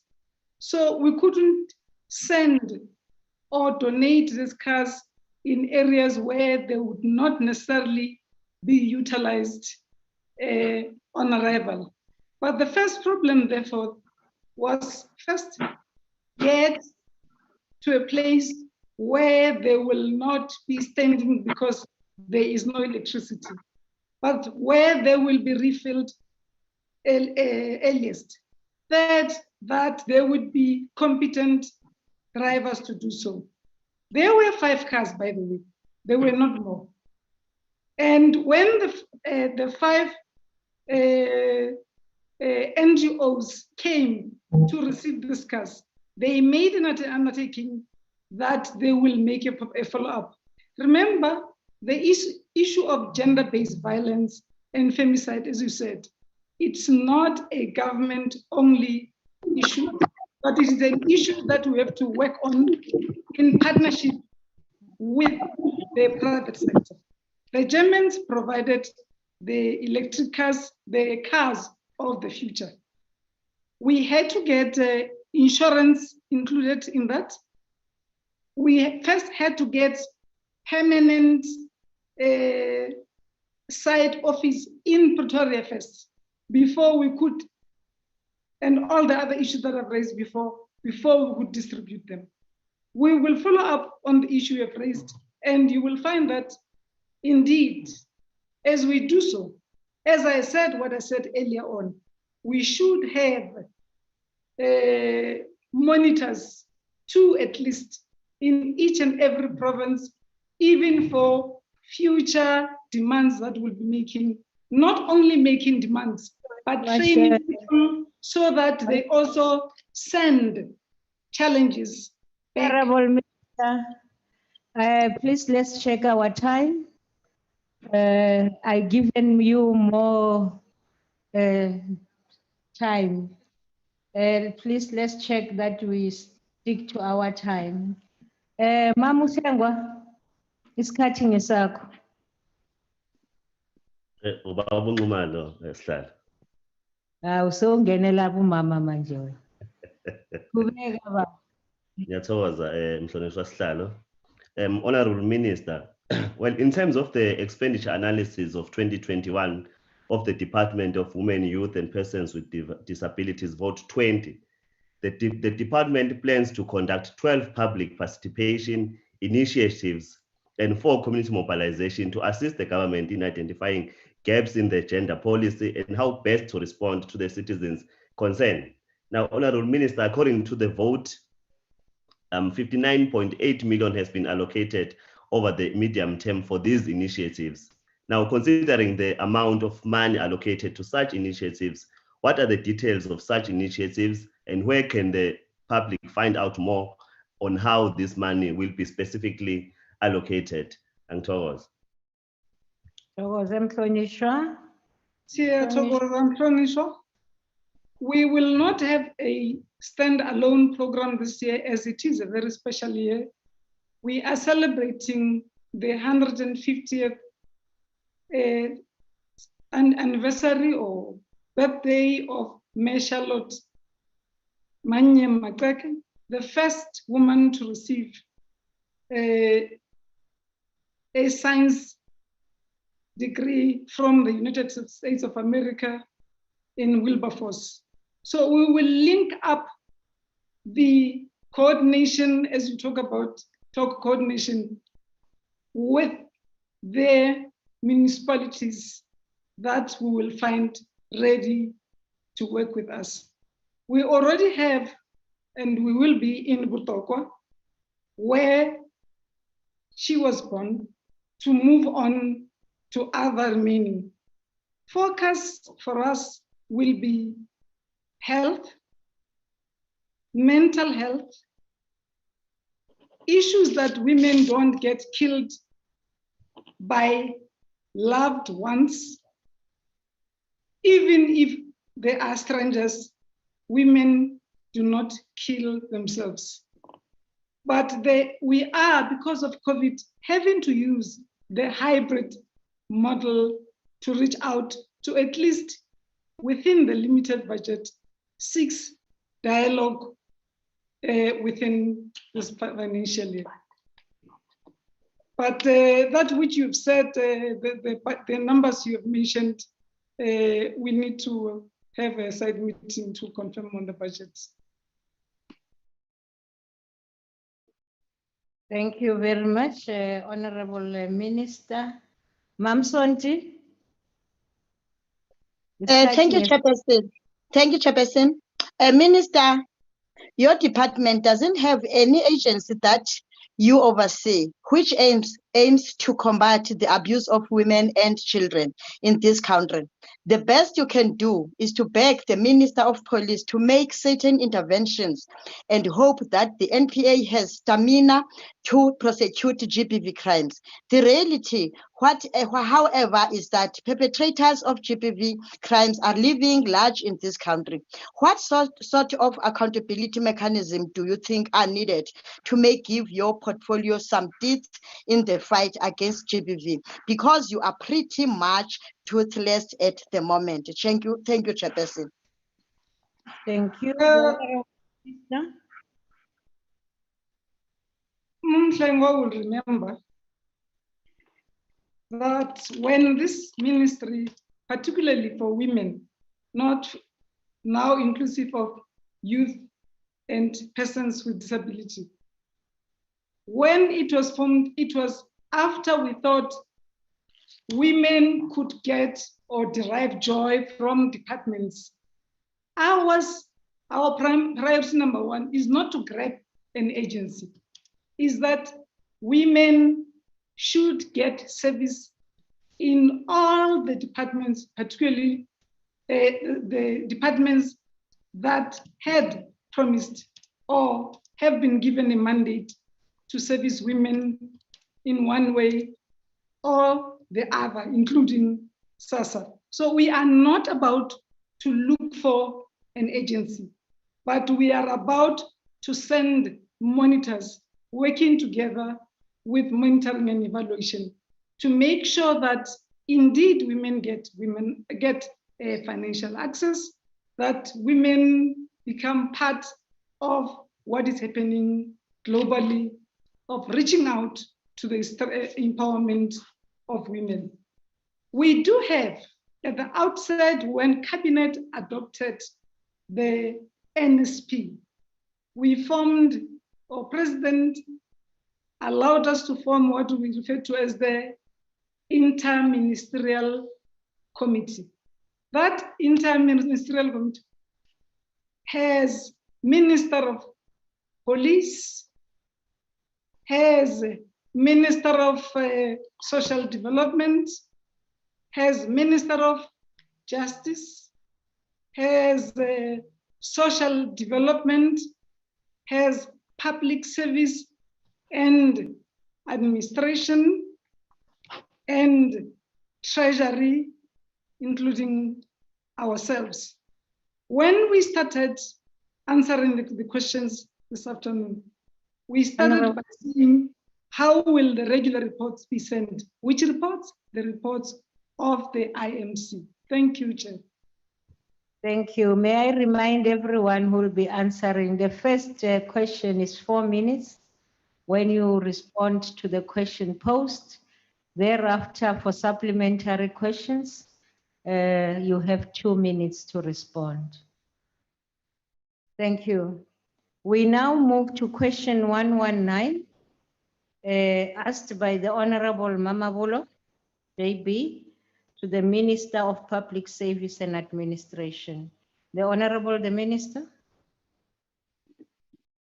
Thank you, Chair. It's the Deputy Minister. My apologies. Thank you. Thank you, Honorable Mamabolo, for the question. At the end of January 2021, we had 484 public service employees who were found to be possibly conducting business with the state. This decreased from 1,539 in 2020. For now, public servants have been arrested in the past financial year, as national and provincial departments are still investigating the alleged involvement of their employees in conducting business with the state. And those cases have also been referred to the South African Police Service, and the SAPS is still investigating them. The Department of Public Service and Administration, as you will all know, has no mandate to conduct criminal investigations or to investigate employees from national and provincial departments, but departments have that prerogative to do it. I thank you, Chair. Thank you, Honorable Deputy Minister. Kolube Viatlaj, nako ke a gago.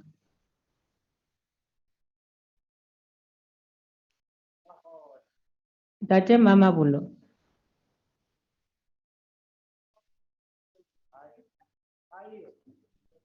Okay. Honorable Chabalala will take it. Thank you. Thank you so much. Thank you, Minister, Deputy Minister, for the question.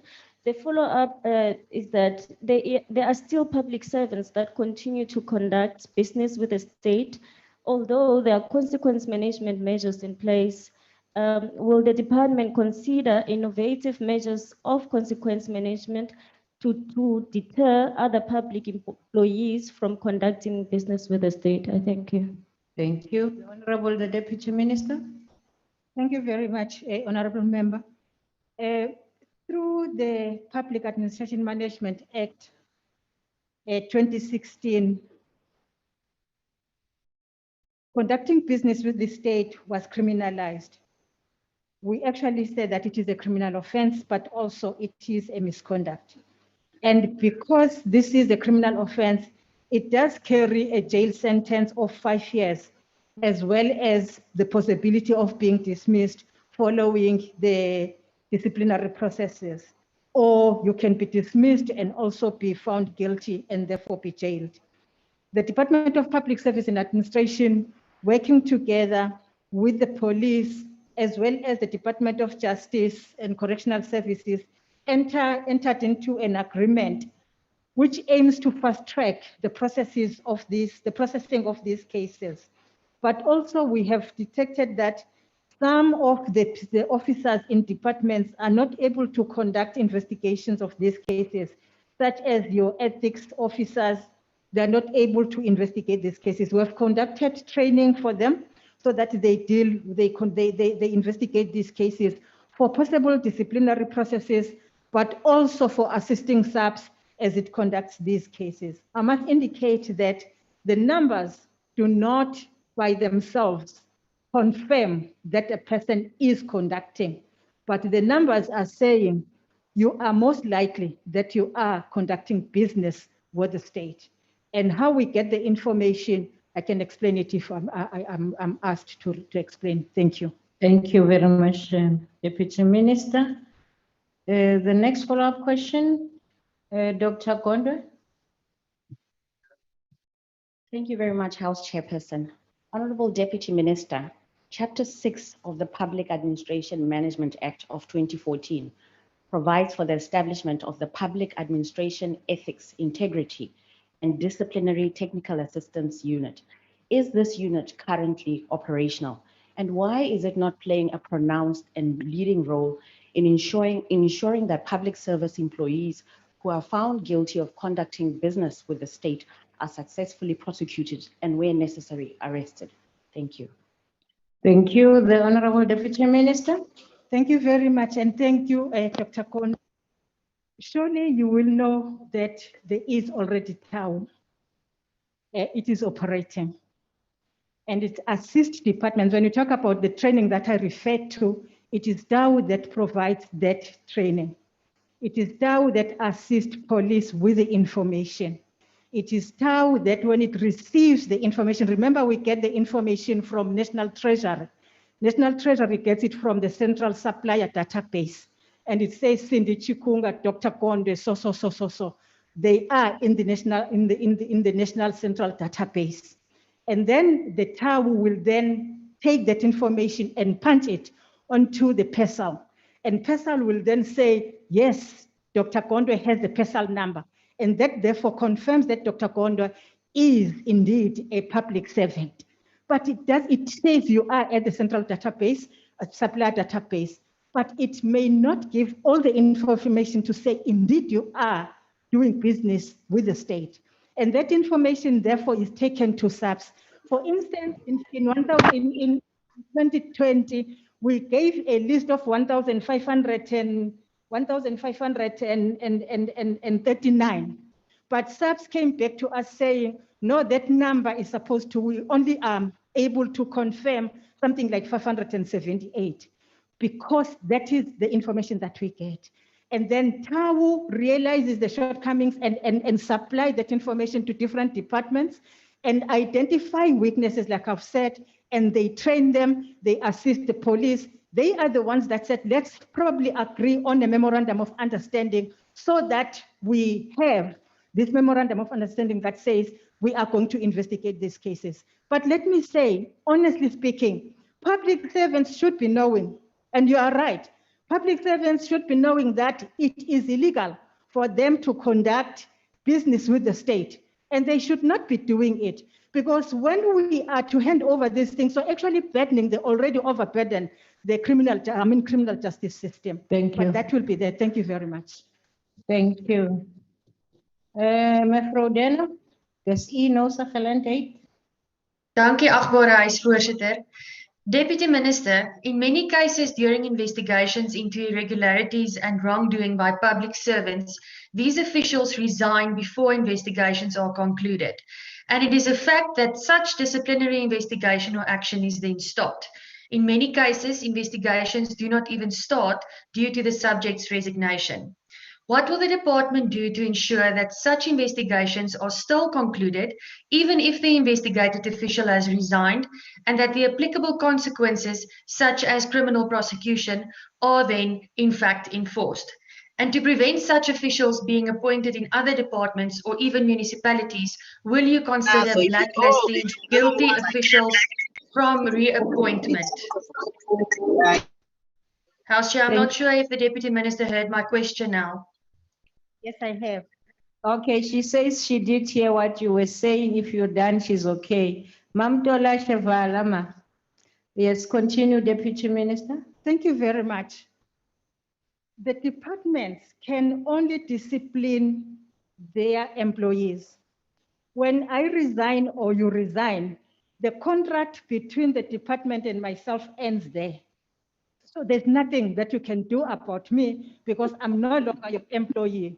However, a criminal case continues and the department should continue to assist the police with the information. But it will be practically impossible for the department to continue with the disciplinary hearings for somebody who they have no contract with.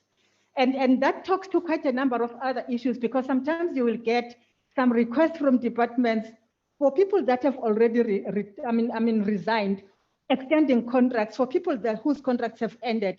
You can't extend something that is not there. That is a fact. But the criminal cases should continue and departments should assist police as they investigate those cases. And I fully agree with the honorable member that if somebody has done something wrong and is found guilty or they run away before the disciplinary cases are finalized, those people should have some red flag against their names to the extent that they may not be appointed in other departments or other levels of government. Thank you very much. Thank you. Muruti Mishwe. Sebaka ke sa lona rra.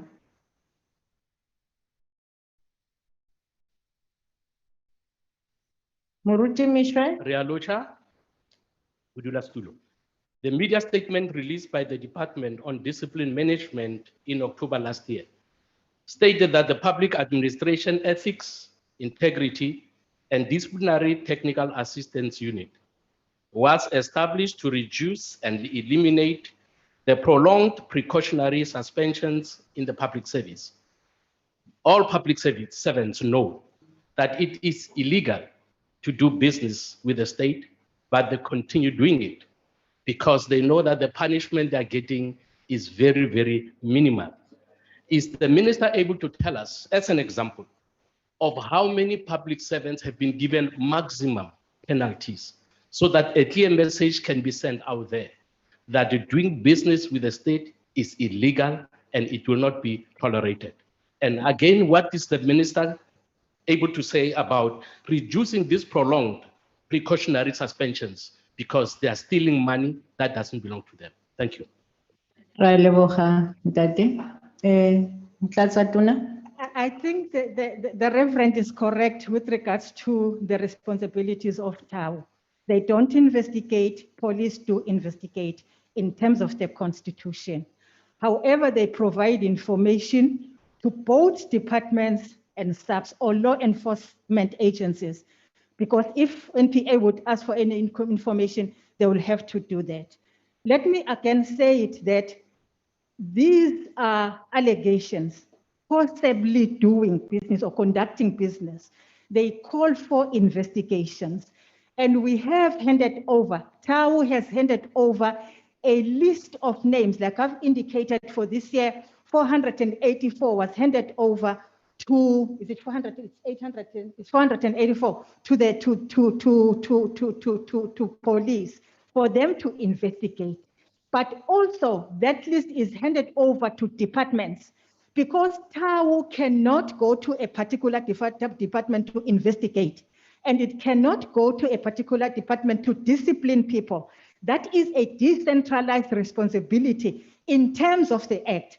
But what we do, we write to departments, we expect feedbacks from them. As a matter of fact, the reduction that we are talking about from 1,500 and something to the number that we're talking about today is as a result of TAU sending a template to departments to say, I want you to report on what you are doing with these cases. And they gave them a time frame of up to a month. And the reports came back, and there is therefore, as a result, some reduction in the numbers. Yes, I agree. It's not what we want to see. Hence, we have entered into a memorandum of agreement with the Department of Correctional Services and Justice, but also a Department of Police, assisting them as well. But we don't, even TAU does not by itself have legal powers to go and investigate. It depends on other people that have to do their job. Thank you. Thank you very much. The next question, we move to question 141, asked by the Honorable Dr. Gwende to the Minister of Public Service and Administration. Rakela Pambi, Segela Nolos.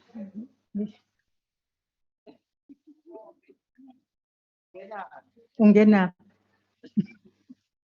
Thank you very much, Honorable Chairperson, and thank you, Honorable Dr. Gondwe.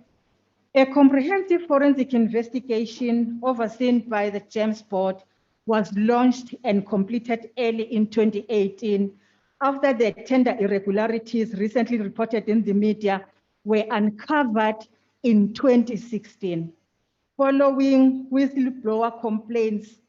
And I must indicate that all key stakeholders are kept informed of progress. Disciplinary cases from this issue allegation were brought against 7 employees, of which 5 resigned during the disciplinary hearing. 2 employees were dismissed after the hearings, and all implicated contracts were terminated. All of them were terminated. Criminal charges were laid with the South African Police Service, and the cases have since been handed over to the Hawks. We are monitoring progress closely to ensure that there is accountability. The scheme has also strengthened existing controls, implemented new controls, and enhanced policies and systems subsequent to the forensic investigation. Thank you very much. Mhlonishwa Gondwe.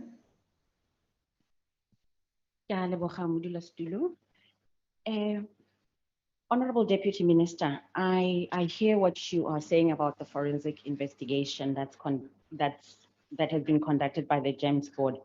But then I have to ask you that in light of all the negative publicity that GEMS have managed to attract, more especially the allegations of tender rigging, fraud, maladministration, and corruption, totaling more than 300 million rand leveled against it, are you confident that GEMS, an entity that reports directly to the minister and is one of the front runners to administer the NHI fund, can, as a matter of fact, actually do this job and successfully administer the NHI fund? Thank you. Thank you. The Honorable Deputy Minister.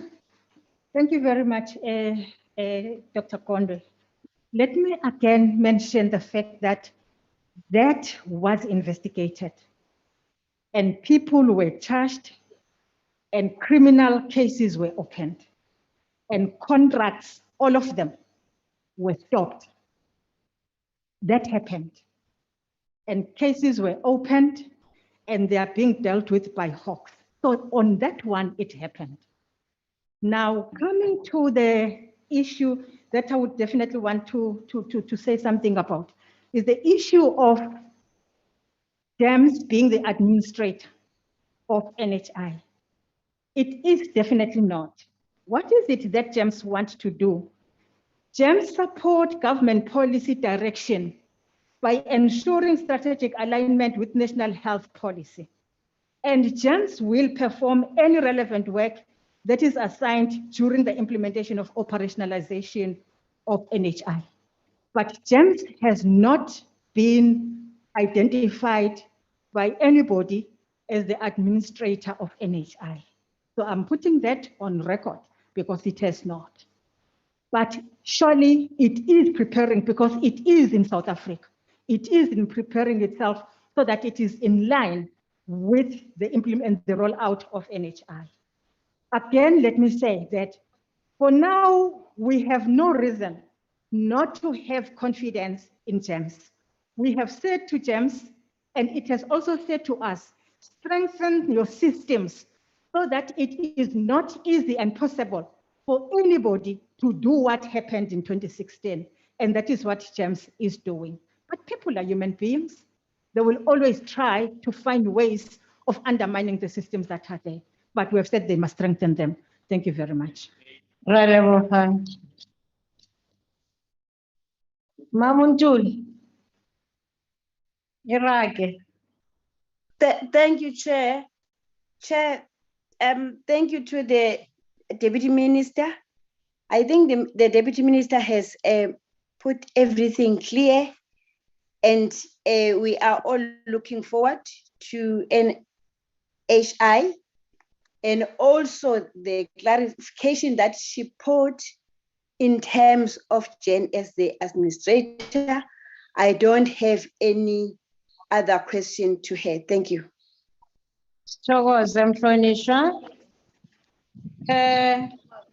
Mamutsepe. Mamutsepe nakwela ifihlile. Ke a leboga modulasetulo. Deputy Minister, earlier this year, a report on an investigation of profiling of Black doctors by medical scheme found that GEMS was one of the leading medical schemes that profile and marginalize Black doctors. This is a government employees medical scheme, and you would expect it to be the last of those persecuting Black doctors. What action have you taken to ensure that all those responsible for profiling Black doctors are removed from the scheme? Thank you. Honorable Deputy Minister. Thank you very much. Chairperson, I will respond to the question, but it is indeed a new question on the section 59 of the medical scheme, which is an interim report that was conducted by a committee that was appointed by the scheme itself. Let me indicate that the report is interim. Medical schemes such as GEMS have been requested to make inputs into the report, and we have met with the board of GEMS, particularly those members that are appointed by the minister. And we said to them they must cooperate with the investigators. Let me again indicate that the report does not say that the systems of GEMS are profiling practitioners in terms of race. What the report is actually saying is that when their systems pick up that Hlengiwe, Dr. Hlengiwe is actually involved, okay, is a practitioner, is involved in fraud and corruption. If they pick that up, it is not because Dr. Hlengiwe is Black or Dr. Hlengiwe is Black, but it will be because it is picked up. The report is then saying, at that time, somebody must then go to Dr. Hlengiwe at the expense of Dr. Smith. Then there is a human factor there. And when they go to Dr. Hlengiwe, they ask Dr. Hlengiwe to provide Dr. Hlengiwe, them with all the required documents. But when they go to Dr. Jan Smart, Dr. Jan Smart will just say, I have this in my diary, and that is enough. So they are saying it's not in the systems of this particular of GEMS that they are profiling, But they are saying at the moment when a human factor comes into play, that is where the standards are not applied equally. And they have sort of got to look into that. We have met with GEMS board, that it was the members that are elected by the minister, and we have said to them they've got to look into those systems and standardize them. So that if it is Dr. Sengiwe and Dr. Jan Smart, the systems and standards are the same. Thank you very much. Thank you. Inkosi, Sebekhulu. Ngizoyimela sana inkosi. Hayi ngiyazwisisa. Kuba. Thank you, Chair and Honorable Deputy Minister. Can you tell us how many GEMS employees have been implicated in the corruption, and how many will be or have been already begun their disciplinary processes, on how much will it cost the public to keep the individuals, as mentioned in the original questions, on suspension as they await their outcomes? Because it will be obvious that once these people have been suspended, therefore they will be paid, and how much will it cost the state to actually finish these payments for these people, and how much will it cost taxpayers money, and how many of those people have been actually been suspended and that are undergoing disciplinary processes? Angithokoze futhi. Thokoze Mhlonishwa. Sekela. Thank you very much, Honorable Chairperson. I did mention in my initial response that disciplinary cases were brought against 7 employees of GEMS, of which 5 of them resigned during the disciplinary hearings. But also 7 of them were charged criminally. 2 of the employees were dismissed. So those 2 that remained, they were dismissed after the hearings, and implicated contracts were terminated.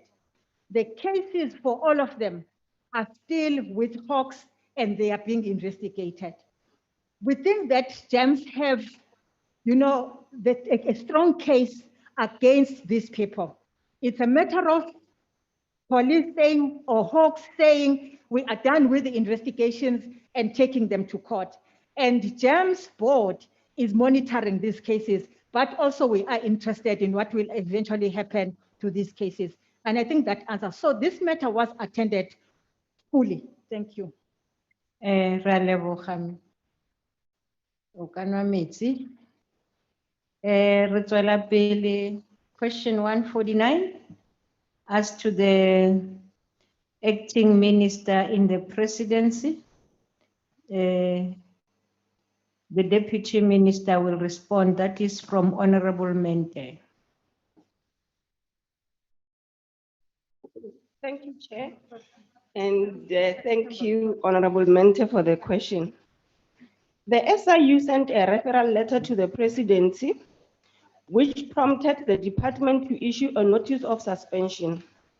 Ms. Dico was further requested to respond to the allegations contained in the SIU's letter by the 24th of February 2021. However, Chair, whilst the internal process was underway, Ms. Dico's husband unexpectedly passed away, which prompted her legal representatives to request for an extension to provide her formal responses to the allegations contained in the SIU referral letter. The presidency deemed it appropriate to grant Ms. Dico an extension until the 25th of March 2021, so that she can be able to respond to the allegations leveled against her. Chair, it will be premature to pronounce on the issue of appointing a spokesperson while the disciplinary process is still underway. Raleboga. Mamente. Siyabulela, Mama Broad. Deputy Minister, with your fine comb and your efficient tools you spoke about earlier on, 4.5 billion was spent on 6,334 civil servants that are on suspension since 2012. 185 of them were for mismanagement of funds. That then sends a message to this country that we take time to deal with people. I'm sorry that Ms. Dico had to go through this and she is moaning. But there is a tendency, a bad tendency within this government of delaying cases of maladministration. That's a very serious thing. Maladministration is equivalent to murder, in particular of the PPE. Because when you were not providing PPEs to nurses, they died. To doctors, they died. And the patients that visited those hospitals, they were infected and some of them did not make it. Now, to prolong such processes is a very wrong practice. I accept the date now you are putting forward of the 25th of March. Now my question is, are you presented you with facts that have been investigated, have gone through this parliament, they have gone through their processes, they even have a referral to NPA? Are you doubting the investigation of the SIU in order to make your finding? Thank you. Thank you very much. Honorable Deputy Minister. Thank you. Order, members. Allow the Honorable Deputy Minister to respond. Yeah. Thank you, Chair. The first thing is that we as government remain committed to ensuring that those who are found to be in the wrong are brought to book. Yeah. Okay, sorry. We remain committed to ensuring that those who are found in the wrong are brought to book. If you remember, the president committed and instructed that the SIU, they must quickly do their investigation. It will be incorrect, Chair, through you, that when they are doing the investigation, we want to make them to hurry. In that process, we are going to find fault. We as government have went further, even during this pandemic, to ensure that we give them extra money so that they are able to do their work. It is not true that we are promoting corruption, we are prolonging it, and that we don't want to do anything about it. The facts are there to show that when there is something wrong, we quickly deal with it and we address it. Thank you. Right, Mohammed. Mam Kiwi. Thank you, Honorable Chair. Thank you also to the Deputy Minister. Honorable Deputy Minister, can the Presidency assure Parliament that they will follow the necessary processes and the public service regulations and related documents in dealing with the disciplinary case? I thank you, Honorable Chair. Thank you, Honorable Deputy Minister. Thank you, Chairperson.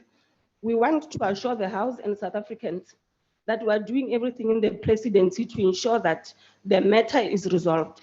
In that process, we are ensuring that, for example, if you listen to the answer that I gave you, we did not even give you the details of the letter from the SIU.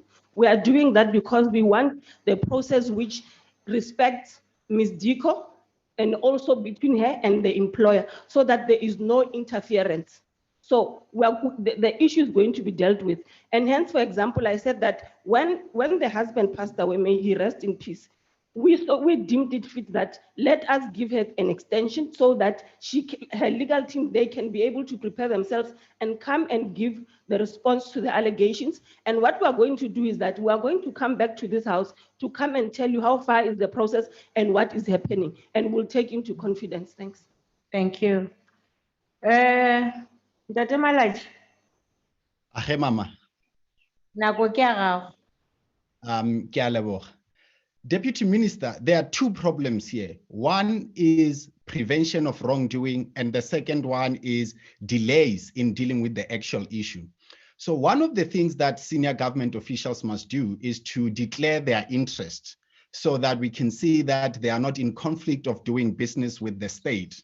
So in this case, did Mrs. Dico submit her declaration of interest so that the determination can be made that she is in no position to influence or do business with the state, so that this could have been picked up prior to even the allocation of the business? And secondly, the delay that is happening. The presidency is supposed to be the model of exemplary behavior. What does this say about the presidency itself? Ra leboga, Mme Deputy. Thank you. I'm going to request through you, Chair, because this is a issue which it's a disciplinary question issue, that on the question of whether she declared or not, that I do not respond to that. Okay. It is not true. And I was writing when he was asking, so I'm looking at the questions. No. Honorable members, you are disturbing the Deputy Minister now. That one you asked is granted. Proceed. Yes, thank you. Now, if you remember as well, there's what you call a fusion center, which has been declared and created. That is part of us showing that we are committed to dealing with crime. Like I indicated, the pace that we would want state agencies to do their work might lead to them doing wrong things. Thank you. Thank you. Babu Nguman, buya futhi. Ngibuyile sihlalo, ngithokoze. Honorable Minister, you know, I think from what both my colleagues have said, it seems that on the face of it, it appears that accountability and non-disclosure by senior officials in your department or in government as well, officials, as regards to financial matters, tender processes and the manipulation thereof, as well as the lengthy paid special leave benefits as considered normal by our government. Now, this government appears to be very lame when it's a lame duck when it's forced to, as a matter of a public outrage, as this is the citizens' money being wastefully and in some instances unlawfully spent to institute any kind of disciplinary procedures against such transgressors. How will you be able to correct such irreverent behavior in your department going forward, and which action steps will be immediately taken or implemented to ensure that this comes to an end? Thank you. Thank you, Honorable Numalo. The Honorable Deputy Minister. Thank you, Chair. You would remember that when this issue came out, it was the presidency which was the first one to institute that she needs to take a leave of absence. And in that way, it must give South Africans the confidence that we remain committed to ensuring that we correct where we are supposed to correct. The second issue in relation to declaration is that, like the the Deputy Minister of Public Service has indicated, we continue to ensure that we tighten where we find wrong. If there's a criminal case, it's referred to the police. If it's an internal process, we continue to conduct disciplinary hearings internally. Thank you. Thank you very much. The Agula to question number 124, asked by the Honorable Tlo to the Minister of Cooperative Governance and Traditional Affairs. The Honorable Deputy Minister. Thank you, Chairperson. Indeed, most, if not all, municipalities have been negatively affected by COVID-19. This has also resulted in increase in consumer debt by 20.4% between June and December 2020. This means the consumer debt rose from 191 billion rands in June 2020 to 230 billion rand in December 2020, according to the Section 71 National Treasury Quarterly reports. In any case, most municipalities, particularly the rural municipalities, were never and will never be in a position to collect, and all that is due to them as a result of the pre-existing conditions of hunger, unemployment, poverty, and a dearth of opportunities. To this end, The Department of Cooperative Governance is working with the National Treasury in order to consider a better funding model to ensure an improved financial sustainability of all municipalities, especially the more rural and poorer municipalities. In the meantime, and as a direct response to the negative effects of COVID-19, the President, Ramaphosa, announced the reprioritization of 20 billion rands to support municipalities on the 21st April 2020. The 20 billion is composed of 11 billion rand, which was added to the local government equitable share. And then balance, which is the 9 billion rand to make it 20 billion rand, was repurposed from the existing conditional grants, which had already been allocated to municipalities. These funds contribute to the lessening the potential of the interruption of basic services and provides for an emergency water supplies, increased sanitation at public transport facilities, and providing food and shelter for the homeless. And I think those were the programs that were conducted during the level 5, 4, and 3 as happened. And therefore, indeed, the situation in the municipalities impacted by COVID-19. Thank you. Chairperson? Yes, Honorable Kalipi. I'm just checking the Deputy Minister Zule to President Lekwamabutho Lekanongoma. Also. Akhe sime lapho. Hayi. Metro. Point of order. Yes, Honorable Member. Member Mkalipi just made a statement that some of the people who are at the funeral who are not observing COVID regulations are actually chasing the president. Hey, man. Oh, Oh, wait, that are not observing protocols. Were you there? wait, Babu Numalo, wait. Sit down and not say anything that it does not understand or even know anything about it. But he made a statement on record. It was not an informal statement. No, I said that is not a point of order. The same as what you are doing is not a point of order. We proceed, please. Let's respect this day on what you are talking about. Metro. Nako kya hao? Metro.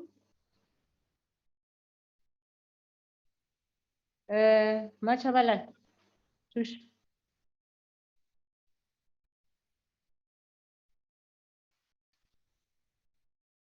Thank you so much, House Chair, for your indulgence.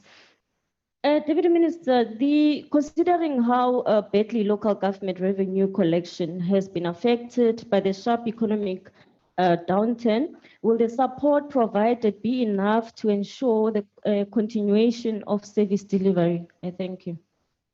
Honorable Minister. Thank you very much, Chairperson. The support definitely will only be partial in addressing the issues of service delivery. It's not adequate, it's not enough, but it's something in hand that already has helped a lot, I must say, where now access of water in certain rural areas was increased with the building of the boreholes and then also access to water and so forth. And the issues of sanitation were also attended to, water tankering, but also helped in ensuring therefore that people get water for them to wash their hands at the point when we said people must sanitize or wash their hands. So however, a sustainable method of support for the municipalities will require a development of local economic recovery plans.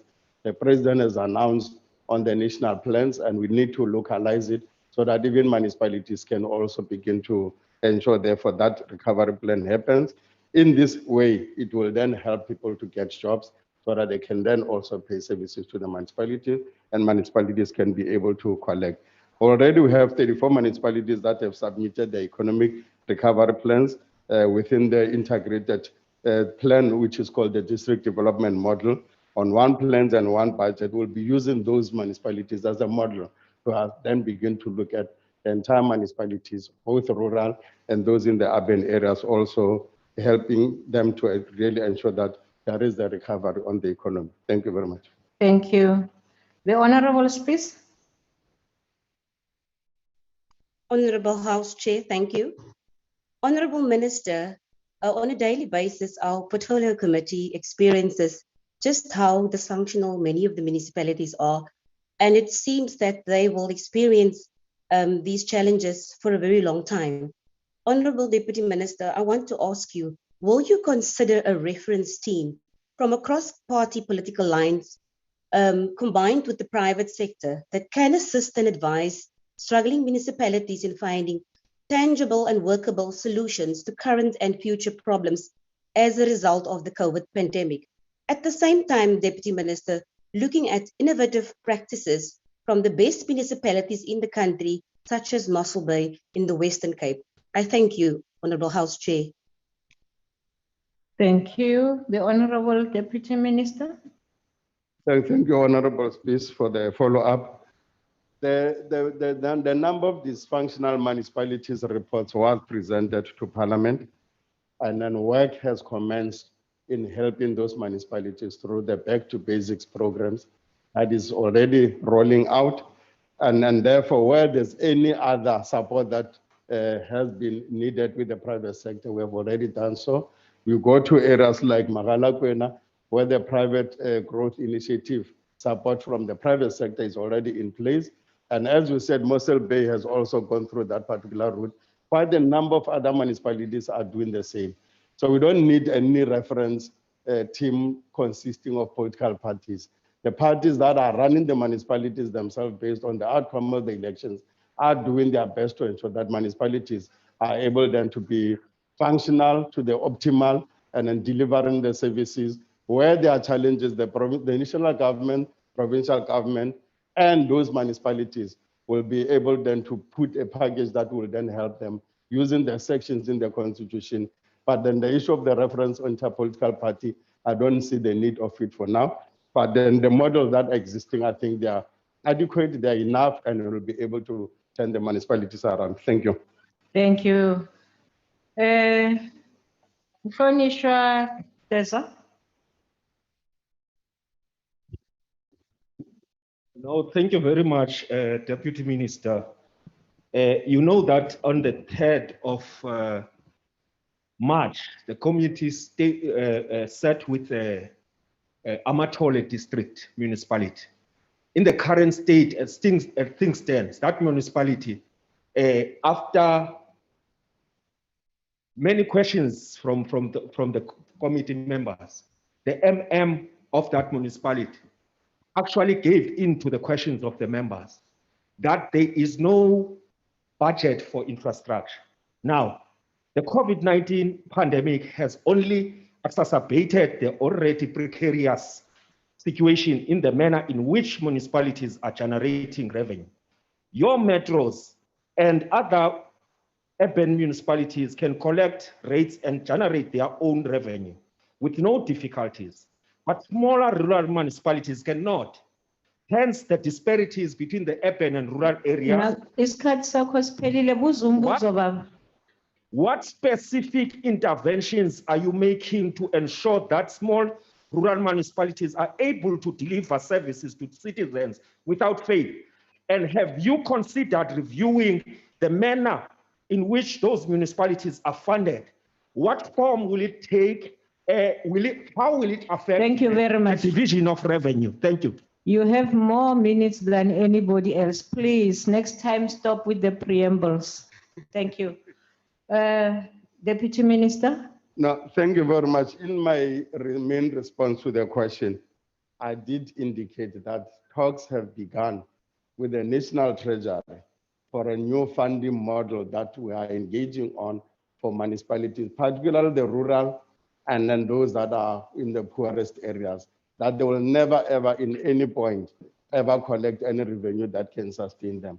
They are dependent on grants, as is the case now. And the new funding model, obviously, will then have to be engaged and agreed upon. Those talks are advanced because we know of the situation that the municipalities find themselves in.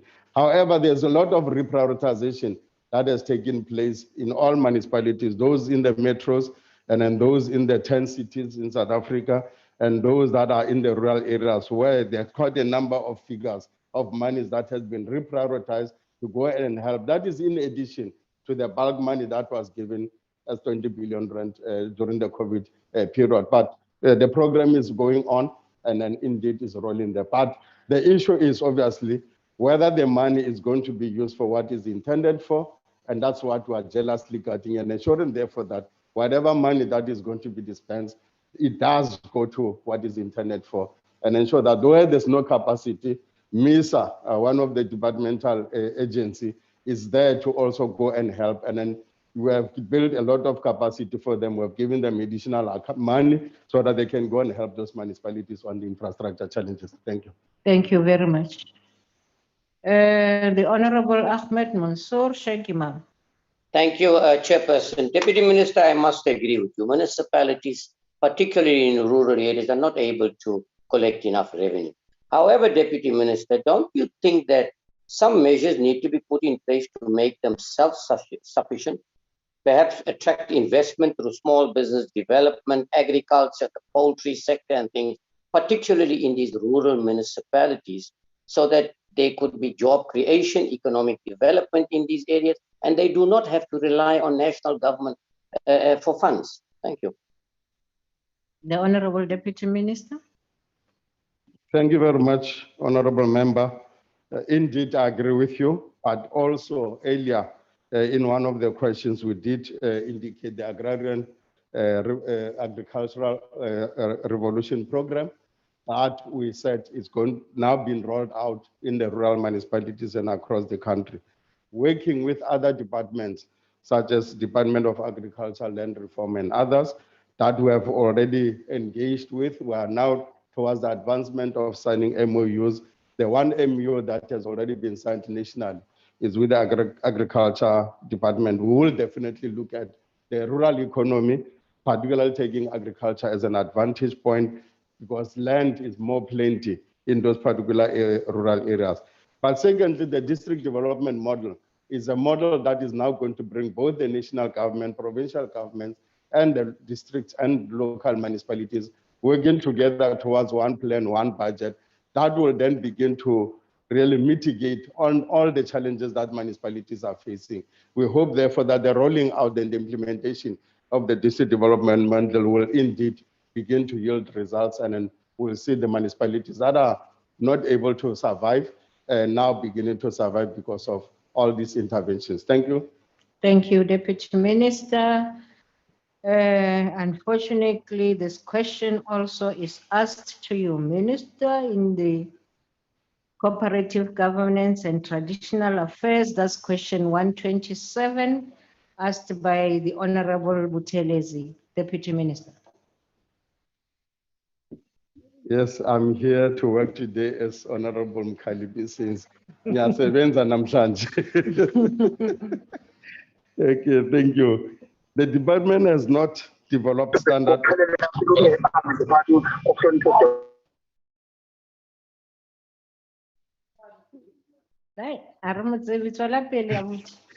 The department has not developed standard operating procedures for the implementation of Section 139 of the Constitution. To guide the process of invocation of Section 139, guidelines and checklists have been developed and shared with the provinces, and therefore the provinces are using those guidelines to ensure the invocation and the implementation of 139. In order to live up to the expectation of Section 154(1) of the Constitution, which directs national and provincial government to support and strengthen the capacity of municipalities to manage their own affairs, execute their powers and functions, the Department of Cooperative Governance has institutionalized monitoring and reporting of municipalities through the back to basics approach. Consequently, in concurrence with the provincial COGTA departments, municipalities are supported as empowered by Section 154 of the Constitution before being replaced under any Section 139s. Furthermore, Section 139(8) of the Constitution prescribes for the enactment of a national legislation that may regulate the implementation of the whole section of 139, which I'd already alluded to earlier, called the Intergovernmental Monitoring Support and Intervention IMSI Bill, which has been finalized as a framework that will give effect to both Section 100 on our interventions in the provinces and also on Section 139 constitutional requirement, because all along we've been reliant on just the constitution, what it says, but the legislation will then give us more operational space and guidance and with the regulations that will come with it. Thank you very much. Thank you. The Honorable Buteles. I'll take it, Chair. Thank you. Proceed. Thank you, Chair. Deputy Minister, I think you and I should both agree that Section 139 has been misused by government in some of the municipalities that are led not by the ANC, in particular, make reference to the matter of Ngutu that was resolved by your office just recently, which we do appreciate. But let me go back to the main question, which is once a municipality has been placed under administration in accordance to the Section 139 and the relative framework legislation as you know it, what framework are you promising to provide an opportunity to review the period under this administration and check the progress of the relevant municipality, implement the corrective measures, conclude consequence management, and offer notice and public participation for ending a period of administration? Because subsequent to this is that you've got an administrator in a municipality for 5 to 6 years with no interventions, no progress on the municipality, just the extensions of the administration. Now we need to have a framework in terms of working as to how do we track the progress after the implementation of putting the municipality under Section 139 and the consequences thereof to conclude the process of getting the municipality on its feet so that it can be able to work and operate on its own. Angithokoze, Sir. Deputy Minister. Thank you very much for the follow-up. Indeed, Section 139 applies where things collapse in the administration and also in the governance of municipalities. We have no other tool except to use that. But that is only after Section 154 has been instituted by both the province and the national, working together once there are reports that are emerging from that municipality to give support. And when that support is not helping, the 139 1A can also be instituted as a second model by the province itself on its own without the national. But then also sometimes it doesn't help, hence you go to 139 1B, where the administrator and an acting will then be brought into the municipality space. People will be outside of the team that is already operational in the municipalities. All the executive functions taken away to the administrator and also the administrative functions taken to the acting with a view that the outside people will then help that municipality to be on course, to be able to discharge its mandate and then be functional. But more often, then you'll then find that politics comes in, and then when the politics heat up, you will then find that some successes are scored, but in some areas we do not score, depending on the collaboration, as earlier indicated, by national, province, and then the local areas working together. What Section 139 should then be seen as a very good, useful intervention tool. Otherwise, without it, the municipalities can even go and then collapse, and therefore we should not criticize it, but it is how we implement it and then to make it to the best optimal. But the new law will then regulate further so that we could then have more powers to really ensure that these sections are used optimally to improve the situation in the municipalities. Thank you. Thank you. The Honorable Dico. Thank you, Chair. DM, has the department undertaken a review process for the purpose of including necessary procedures and principles that will make intergovernmental monetary support and interventions bill to be more pragmatic by taking into consideration all the experiences observed? Thank you. Continue. Thank you, Chairperson. Thank you, Honorable Dico. Indeed, the department intends to codify the relevant procedures and principles of intergovernmental monitoring support intervention. But that will only come with a bill that is on its way to Parliament. And once it comes into force, those codification will definitely happen because the bill carries a section in it that then calls for the codification. Also that we have been collecting the best practices on how to handle the interventions where there are good results. We have demonstrated and we are able to share with the provinces that are invocating that particular section 139, and we have been doing so. And earlier in another question raised by Honorable Mkhalipa did indicate the issues of Makana in the Eastern Cape, in Dumeni local municipality in KwaZulu-Natal, the Ranosterberg in the Northern Cape, but some of the examples are quick. The list is quite a bit long, but there are good success. And I think we should not condemn all municipalities as the same. Every municipalities will be faced with own unique challenges. They are the best practice that are there. It's just unfortunate that when municipalities are called to parliament, it's only those that are in trouble, those are in crisis. I so wish that also the municipalities that can give good examples and good practice ought to be invited to then demonstrate to everybody that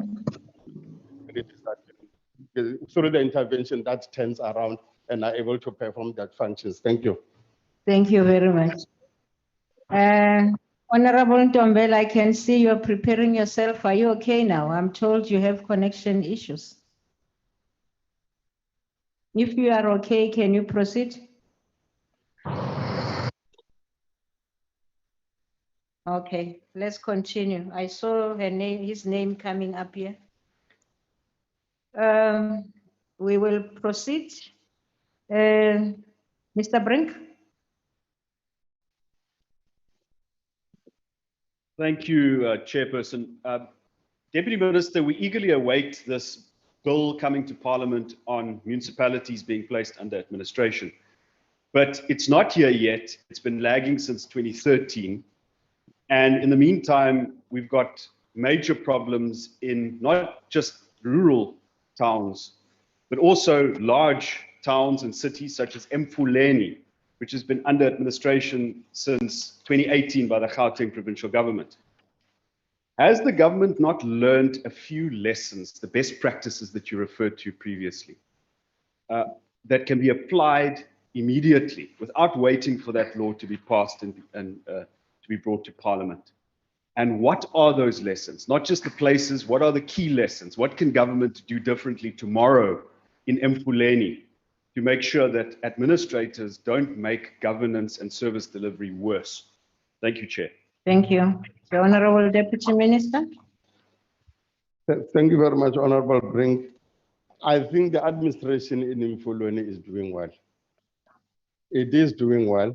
The challenges there obviously are the issues of corruption, and then also the investigations that are moving very slowly in dealing and really arresting those people that are said to have been corrupt.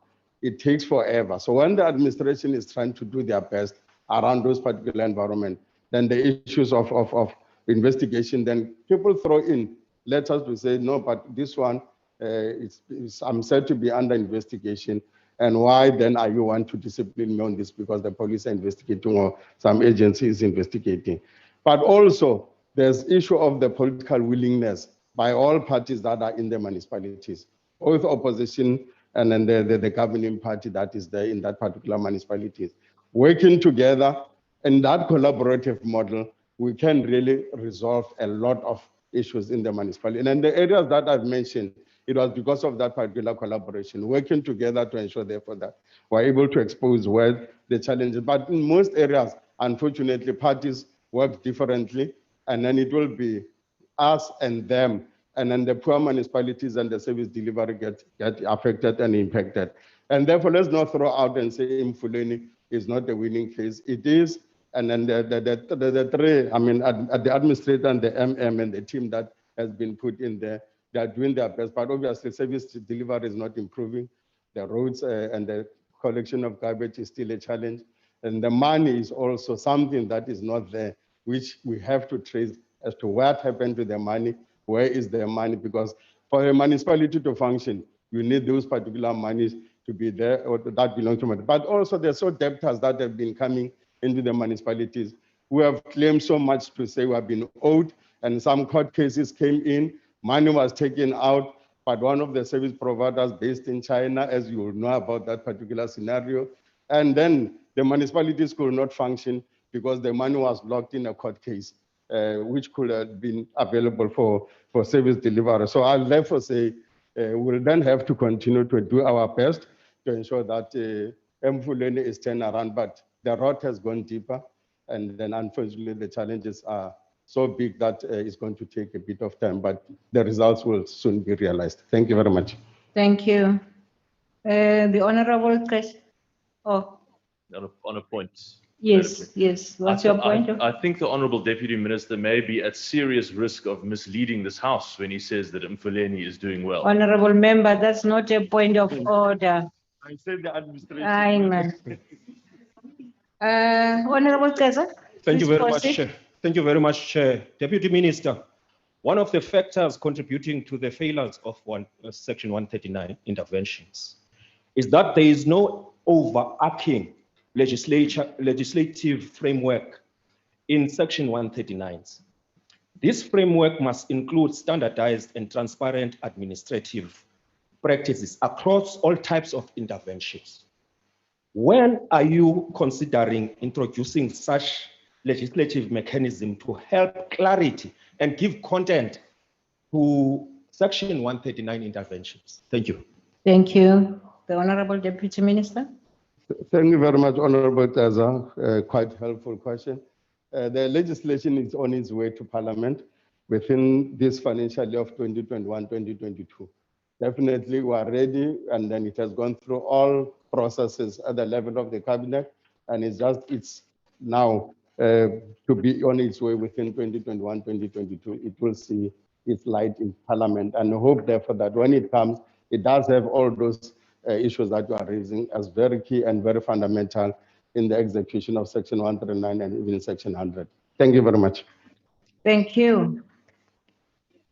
Namhlanje khona hawa. Awuzobereka ngempela. Question 144, still to your department, asked by the Honorable Grunewald. Honorable Deputy Minister. Thank you very much, Chairperson, and to Honorable Grunewald. The Constitution recognizes the three spheres of government as distinctive spheres of government. Therefore, whereas Chapter 3 of the Constitution compels all the three spheres to cooperate with one another, it also calls on all spheres to exercise their powers and perform their functions in a manner that does not encroach on the geographic, functional, or institutional integrity of government in another sphere. The appointment and supervision of municipal managers and staff is the responsibility of the local sphere, which at times must seek the concurrence of the provincial sphere. Should the minister made aware of such malpractices as municipal managers disregarding a court order, the minister will request the MEC for local government in the relevant province to investigate the matter. The findings and recommendations of the MECs will be brought to the attention of its municipal council. If a council is satisfied that the action or inaction of the municipal manager is in breach of the code of conduct for municipal staff, council may, in its capacity as the employer, resolve to institute disciplinary proceedings against the relevant municipal manager. Should the council and the province fail in taking the necessary steps, the relevant legal and law enforcement processes will be utilized to intervene. I therefore agree to you that we are a country that respects the rule of law and no one is above the law. And if indeed there are such municipal managers that are in breach of any court orders, action ought to be taken. But obviously, once we have been made aware of it, we'll definitely follow up with the MECs in those provinces. Thank you. Thank you. The Honorable Grunewald. Thank you, Honorable Chair. Honorable DM, in terms of Tlheng River, there was a court case that found that the municipal manager must go to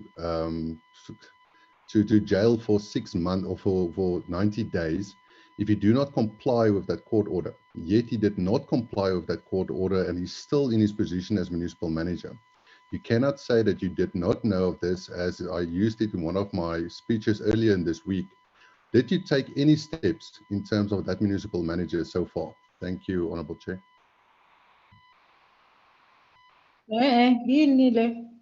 Oh, I thought it's an alarm somewhere.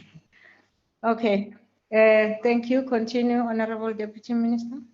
I think as in the response, should we be alerted to such names provided and also the municipality province in whatever provinces that these incidences took place, and to the attention of the minister, definitely the minister will act in accordance through the MEC and into that particular municipalities. But most often, obviously, as the purview of the employment is at the local level and the incidents local happens there, and that the courts also happens there, these issues do not come to the surface at the ministerial level.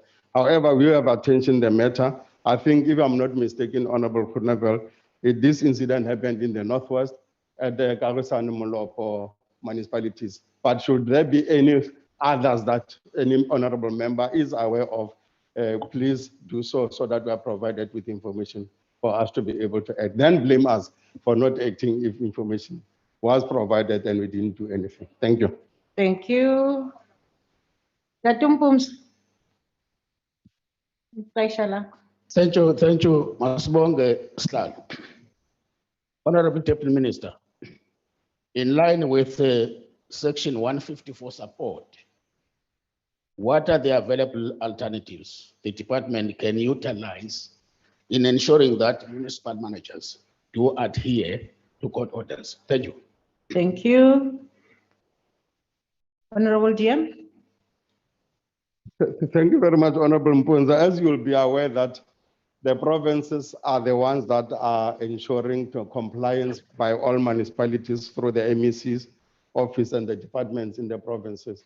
If such reports are not followed up by the provinces, obviously, the matters can be escalated to the minister, and through the Section 154, as we said, it compels on the minister together with the provinces to work together to then ensure, therefore, that such matters are acted upon and will do so as information comes through to us.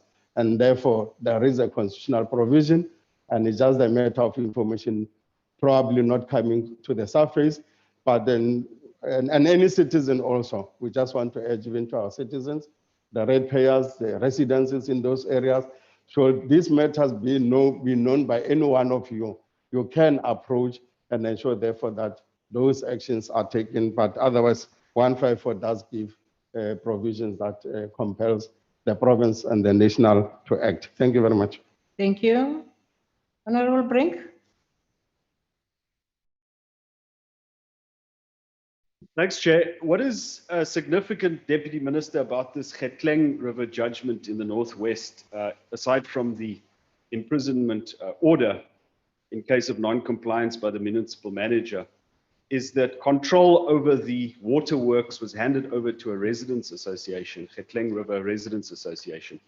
And these folks spent 7.5 million rand of their own money, aside from rates and taxes, to fix the waterworks. And now, for the first time in months, the residents there say that they finally have clean water.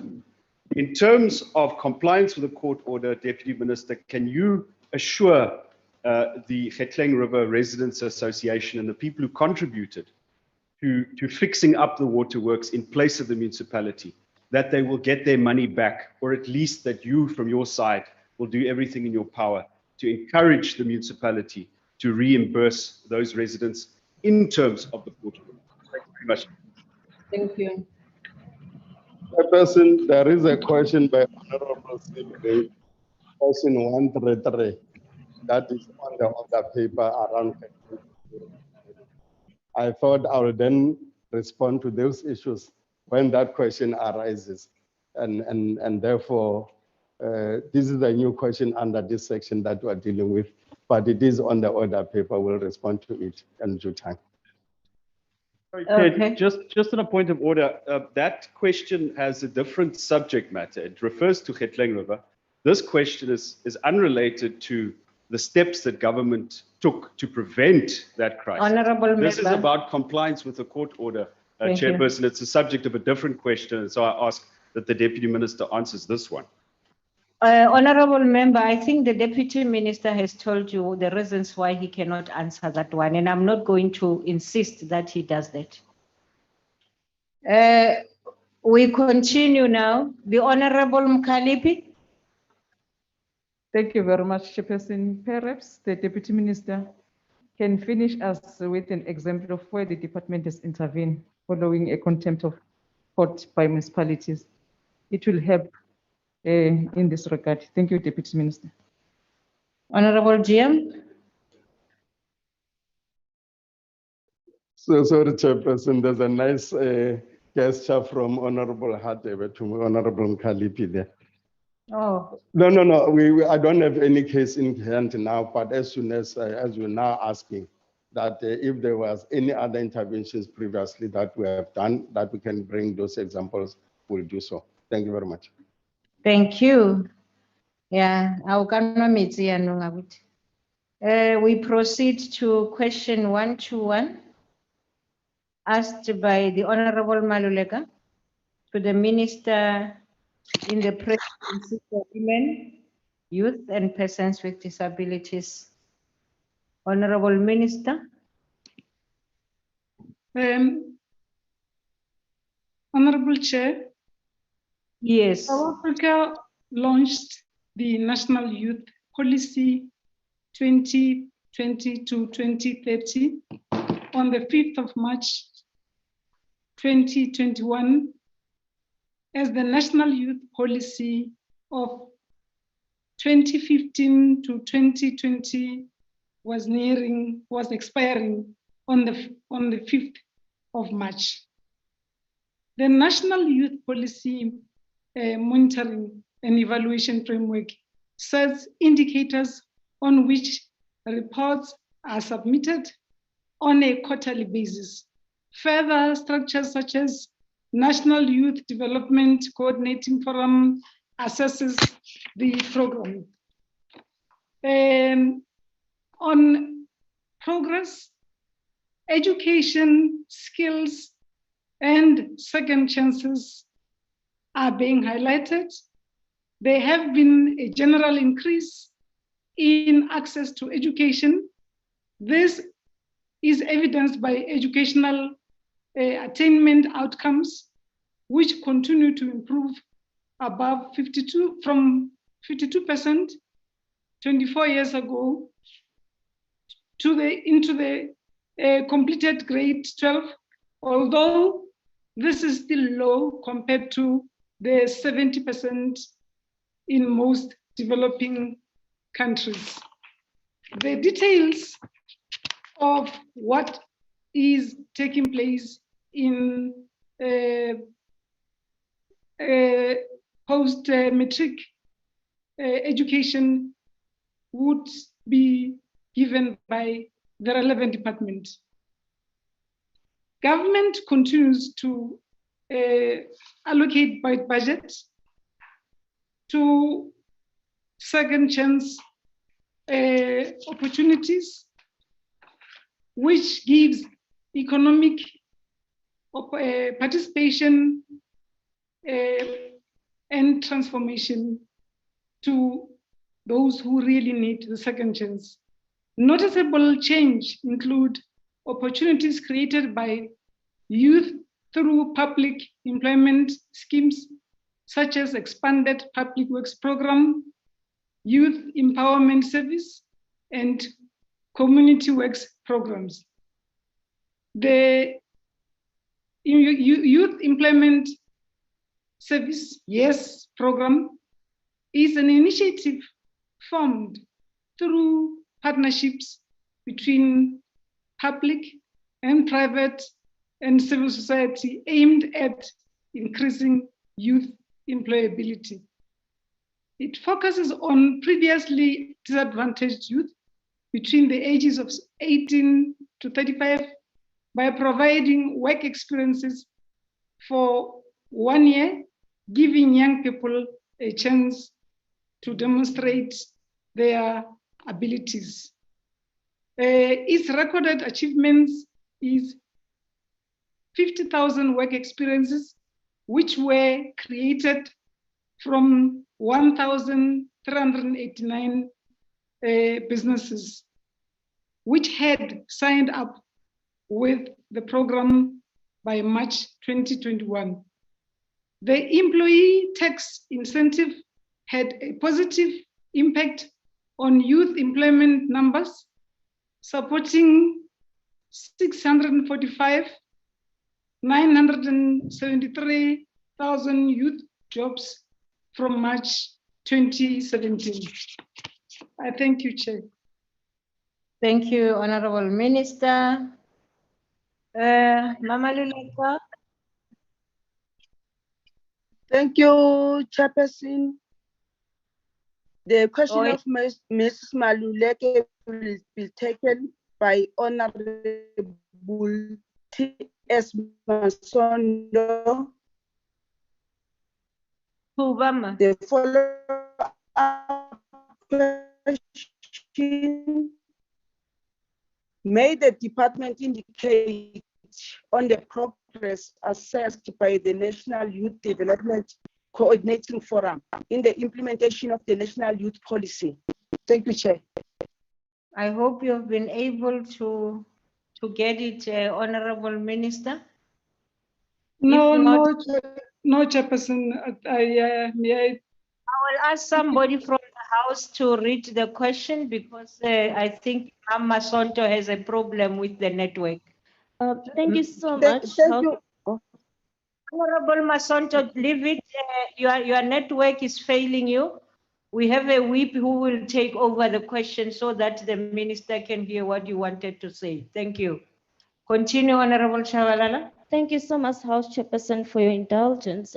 Minister, you have mentioned the frontline service delivery monitoring programs, and you rightfully highlight what are the programs that has been happening, and you are giving an account on that. However, I think the question on this one is about if you can really, may the department indicate on the progress assessed by the National Youth Development Coordinating Forum in the implementation of the National Youth Policy. So the question is about the National Youth Policy. If you can give an account around it. Thank you. Thank you. The Honorable Minister. The Honorable Chair, the just launched National Youth Policy was replacing the one that had given us the experience, the one that started in 2015 to 2020. This, which we launched a week ago, focuses on bringing youth or quarterly reports. I must also reiterate that the National Youth Council was duly represented and all stakeholders did make it their business to attend the meeting. Thank you. Thank you. May I now call on the Honorable Mpiti? Thank you very much, House Chair. Honorable Minister, you are out of touch with the issues of young people. This department has failed from day one to speak to the issues that young people are facing. The National Youth Policy is one of those issues that we have failed to bring life to. We have not, Honorable Minister, indicated to young people how they must be able to seek and find job opportunities. In fact, since you assumed this office, young people are more unemployed than they were before you assumed this office. And so my question is to you, Minister, how are you going to bring a commitment, particularly on the National Youth Policy, on the financial implications to bring this document to life so that young people can once again have confidence in the failure of your department in ensuring that the National Youth Policy is able to bring job opportunities to young people? Honorable Chair. Yes, Honorable. The Honorable Member is a member of our committee. He is always regularly present in forums like this. Those who serve on the National Youth Council still need to be introduced to the very enthusiastic Honorable Mbiti, because I know him and I know that he says he wants to contribute. Maite Nkwana Mashavane is not young, and I am not here to pretend to bring solutions of the unemployed youth under COVID. I am here to work with the youth as the youth bring their proposals for the solutions and to give them support and guidance. I thank you, Chair. On a point of On a order, point of Chair. order, House On a Chairperson. point of order, Chair. Can I, there is on the question, can I start with the person who was asking the question? I'll come to you, ma. Yes, Honorable Mbiti. Thank you, Honorable House Chair. My question was simple to the Minister, is that how will the National Youth Policy through her department be Yes, you asked the financially- question, what's the point of The order point is now? that my question has not been answered, House Chair. Okay. It has not been answered. Okay. Can the Minister answer I'll the question? hold on that now. Yes, ma'am. Are you still having an appetite for the question? It's completely different from what the members are saying. No, I'm very much disappointed. A minister who agreed. What's the point of who order? agreed to be a minister in the women, children, and people with disability committee says she is not young and therefore she does not know what's happening within the space of young people. Why is she still a minister then? Okay, unfortunately, I can't answer that. Honorable Mpiti, let me say that, you know, where I am seated, I'm not allowed to tell ministers that your answer was wrong or you didn't answer. Let me advise you to follow the process of being dissatisfied with the answer that you get when you are asking questions. Can I do that? Thank you very much. If we proceed, go to Chairperson, a point of order. Who's that? Mr. Kaba? Yes, Chairperson. Yes. Point of order. Honorable Chairperson, as I am a whip of the DA, unfortunately, I'm not in the House. But it cannot be that ministers get away by dodging answers all the time. They are there to report back, Chairperson. And Chairperson, you as Chairperson also have the duty to see to it that the ministers don't dodge these questions all the time. Honorable Thank you, Faber, Chair. thank you very much, but that's not a point of order. We proceed. Honorable Swart. Thank you, House Chair. Thank you, Honourable Minister. And we in the ACDP share the concerns of the very high levels of unemployment amongst our youth. And you correctly referred to the National Youth Policy and the attempts in that to obtain reporting on the plans to create youth and to improve the youth amongst employment amongst our youth. Now, one of the issues that you did refer to was the commendable Youth Employment Service Initiative, which you indicated following your monitoring has created 50,000 job opportunities. Now, the aim of that, yes, scheme is to create 1 million job opportunities. Can you give an indication over what period of time you, from a reporting and monitoring perspective, think that that will be achieved, given that at this stage, 50,000 job opportunities have been created, which is commendable, but far from the targeted 1 million jobs opportunities? I thank you, House Chair. Thank you, Honorable Swart. The Honorable Minister. Thank you, Honorable Chair. Let me say that I should have also mentioned that we work with NYDA outside or also inclusive of the National Youth Council. But also thank Honorable Minister Swart on the work we are doing on YES program. This is a 3-year program that we have launched. So if we have achieved just so much with so little, the call to make the youth second chance and work between government, civil society, and private business, we are still making. But that I should commit to targets, I wish we could do the 1 million in 6 months, because the youth are yearning for second chances outside. But we are not unappreciative of the progress that we're making. It's just that it's too slow. Never reach 1 million. But you as a minister. What's happening now? Honorable Ntlangwini, you cannot do that. If you do that again, I'm going to insist that they remove you from the platform. That's a warning. Consider it a warning. Honorable Minister, were you done? You still have a few seconds left. I was done, Honorable Chair. Thank you. Thank you very much. The last follow-up question will come from the Honorable Hendricks. Altama. Thank you very much, Honorable House Chair.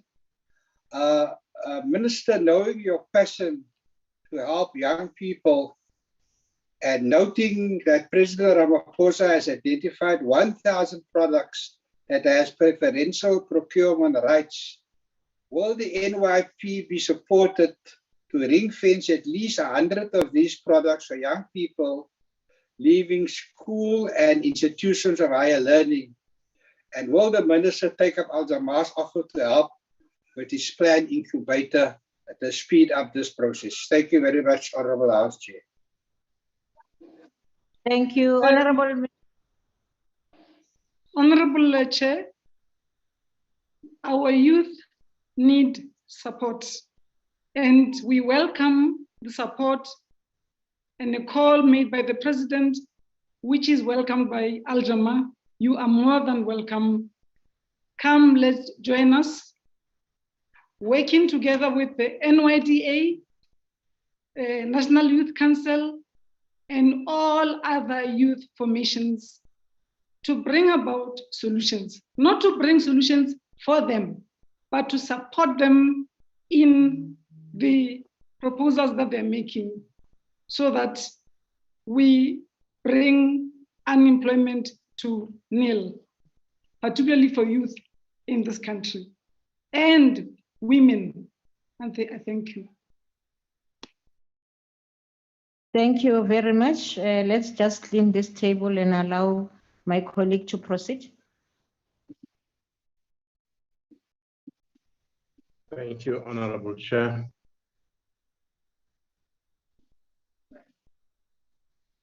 Honorable members, I think the time, hello, Chair.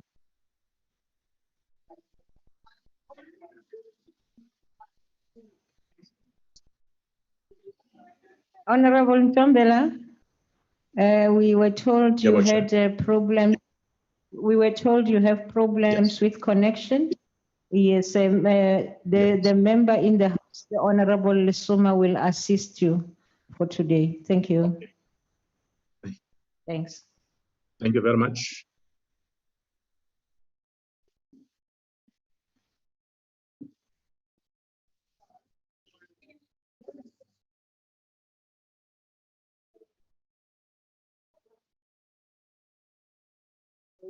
Start here. Start here.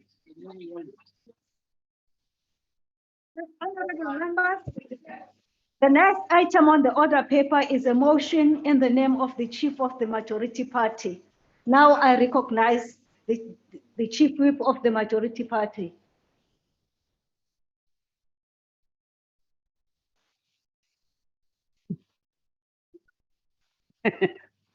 Thank you very much, House Chair. I'll preside, Judy. No.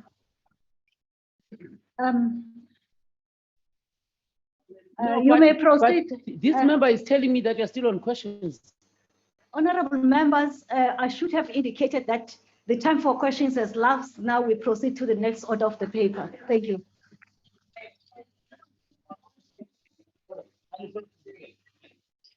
Thank you very much, Honorable House Chair.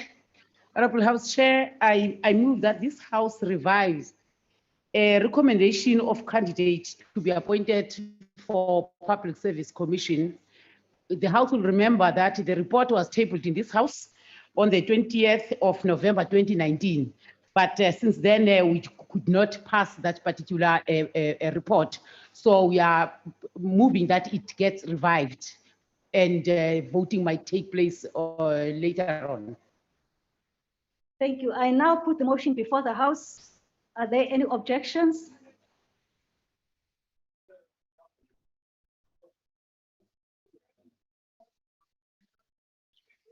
Thank you.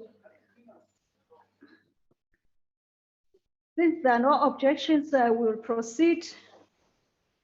Now we're moving to motions without notice. Does any member from the ANC wish to give motion without notice, honorable members? ANC?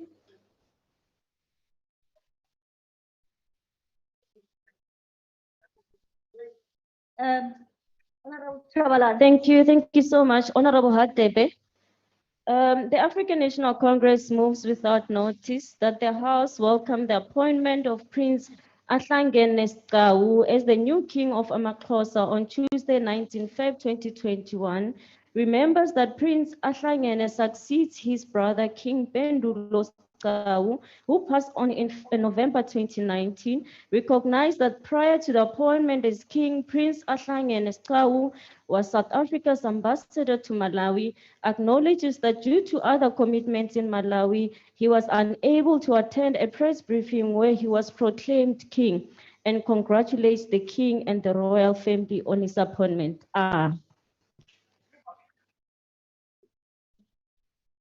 Motion without notice from the DA? Or is the motion agreed by the House? Thank you. Motion without notice from the DA? Thank you, Chair. I hereby move on behalf of the Democratic Alliance that this House notes that the University of KwaZulu-Natal's Aerospace Systems Research Group set an African record with a successful test flight of its Phoenix hybrid rocket on 8 March. Further notes that the rocket, an example of low-cost and robust construction methodologies, coupled with advanced fabrication and propellant technologies, exceeded the group's expectations and soared to a new altitude of nearly 18 kilometers, beating the previous record of 10.3 kilometers. Acknowledges that the group's Phoenix hybrid sounding rocket program is a skills development initiative that focuses on suborbital launch vehicle design and testing, which will play an integral part in the facilitation of experiments conducted in a wide variety of scientific disciplines, including biotechnology, astronomy, astrophysics, and material science and meteorology. Further acknowledges that the Department of Science and Innovation and the SA National Space Agency made funding available to assist the group. Recognizes that the group's aim of developing aerospace technologies and human skills in aerospace engineering will lead to the further development of a sounding rocket launch service in support of the country's and the African continent's scientific endeavors. Congratulates Dr. J. Pitto and the rest of his team on this groundbreaking achievement and wish them well in their future endeavors. I so move. Thank you. Are there any objections to the motion? I put the motion to the House. I give now a motion without notice to the EFF.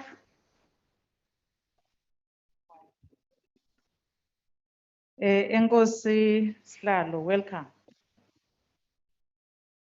EFF moves without notice that the House notes the announcement last night by the Vice President of Tanzania, Samia Suluhu Hassan, that the President of Tanzania, John Magufuli, passed away.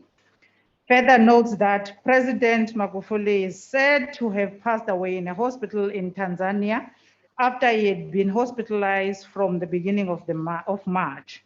Acknowledges that the president came to power in Tanzania in 2015 and immediately set out to rid the country of corruption, which had become the endemic to the country.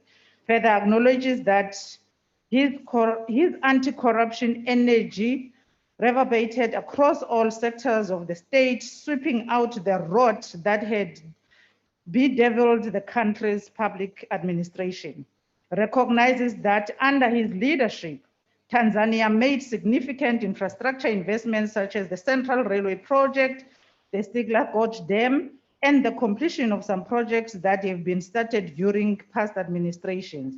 Further recognizes that his view on development was steeped in the former president of Tanzania, Julius Nyerere's ideology that the country and Africa cannot grow only on the basis of foreign aid.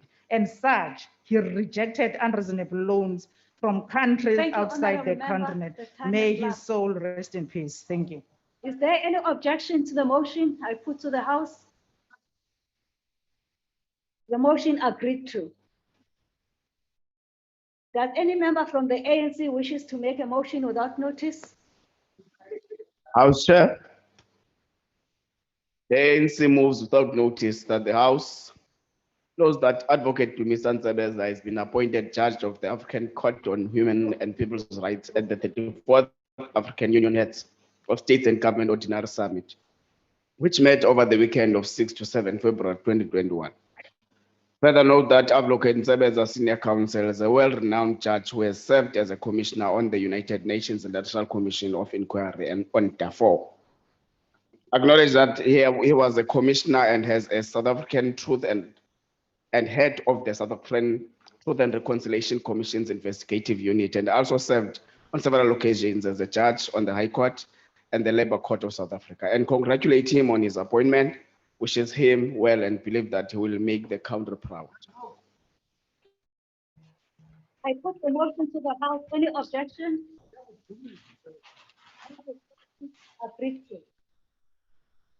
Does any member from the IFP wishes to put the motion on the IFP? Thank you, Chair. On behalf of the IFP, I move that the House knows that March is a Water Action Month, with particular mention to the United Nations World Water Day, which is commemorated on the 22nd of March, which calls on all South Africans to actively conserve our precious water resources. Further notes that the theme of the World Water Day 2021 is valuing water, and that beyond the issue of pricing, this topic includes the environmental, social, culture, value people place on water, acknowledges that water scarcity remains a huge challenge in South Africa, which is considered to be a semi-arid to the arid country. Further acknowledges that 1 year since the COVID-19 was declared a global pandemic by the World Health Organization, water issues have not decreased in our country, and we are still faced with communities and schools supplied by water tankers. Calls on South Africans to be aware of and to appreciate the gravity of the perennial water shortages we face as a country, and for all citizens and stakeholders to take collective responsibility in ensuring that they do their part in protecting their water sources and in stopping water pollution. I thank you, Chair. Any objections to the motion I put to the House? Motion agreed to. Does any member of the FF Plus wishes to put a motion without notice? Yes, thank you, Chairperson. I move on behalf of the Freedom Front Plus that the House notes with sadness the tragic death of Mr. Louwman Terblanche from Edenville in the Free State. Further notices that Mr. Terblanche lost his life due to a motor vehicle accident caused by a pothole on the R34 road between Edenville and Heilbron in the Free State. Understands that Mr. Waldo Ferreira, a teacher from Vrede, and 2 others also died in a motor vehicle accident caused by a pothole on the R103 road between Vrede and Warden in the Free State. Acknowledges that the state of roads, in amongst others, the Free State province, are in such a dilapidated state that they are costing South Africans their lives and livelihoods on a daily basis. Acknowledges the peaceful protest action by residents, including taxi drivers and farmers in the Ficksburg in the Free State yesterday, where they cordoned off the entrances to the town in a protest against the state of the roads, such as that of the R26 and the R17 near Fiscal. Conveys its condolences to the family and loved ones of Mr. Terblanche, and call on government to strengthen its oversight duty with regard to the state of roads in the country. I so move. I put the motion before the House. Any objections? Motion agreed to. Any member from the ANC wishes to give a motion without notice? ANC? Thank you, Chair. The African National Congress moves without notice that the House notes with deep sadness the passing of a seasoned journalist, Ms. Karima Brown, on the 4th of March 2021 from COVID-related complications. We further note that she was highly regarded journalist with a lengthy list of credentials, including political editor at the Business Day and group executive editor at the Independent Group. We also note that she launched Forbes Women Africa magazine and has hosted political exchange and beyond markets on CNBC Africa. Ms. Brown was sought after facilitator and a commentator for corporates and other organizations trying to make sense in big issues facing the country. We further acknowledge that she was the host of Karima Brown Show on 702 Talk Radio, hard-hitting politics showing which brought big names and newsmakers into discussion. We also acknowledge that she was the host of the Fiscal on ENCA Current Affairs Show, which showed her and her panel of guests discussing major news events, examining key issues and debating the way forward. The ANC conveys its heartfelt condolences to her family, friends, and colleagues. Thanks, Chair. EFF must learn to respect when the ANC speaks. Honorable member, fly by night. I put the motion before the House. Is that a point of order, honorable member? Yes, Chair. Chairperson, ANC phela ma issues ngaloku sibelese no Karima Brown. The member statement was That's Karima not a Brown. point of order, honorable Now member. motion Sit that is down. Karima Brown. Hayibo, cartel. Fly by night ke ngoku. Honorable members, I put the motion before the House. Any objections? Honorable members, order. Order. Any objections, honorable members? I put the motion agreed to. Is the honorable members? Yo. Does any member from UDM would like to put a motion without notice? UDM? Does any member from honorable members? That's not heckling. Honorable members, can we have order? I know it's late, but can we have order? Is there any member from ATM wishes to put a motion without notice? Any member from the DA wishes to put a motion without notice?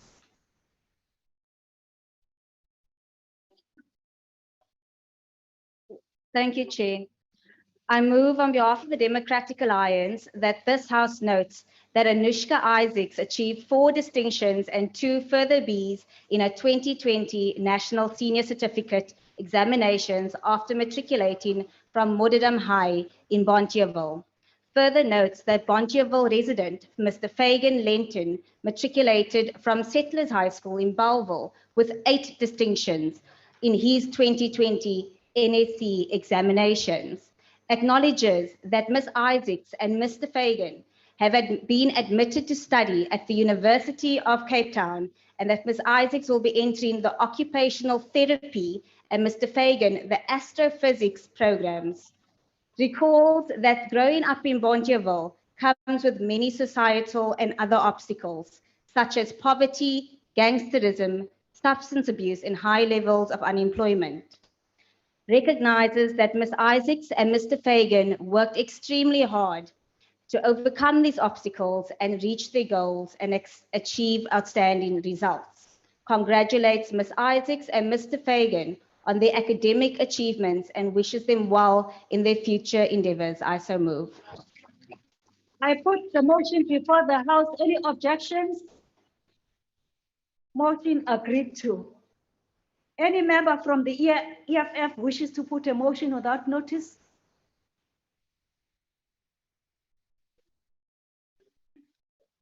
Thank you very much, Chairperson. I rise on behalf of the EFF for the House to note that young people are the future.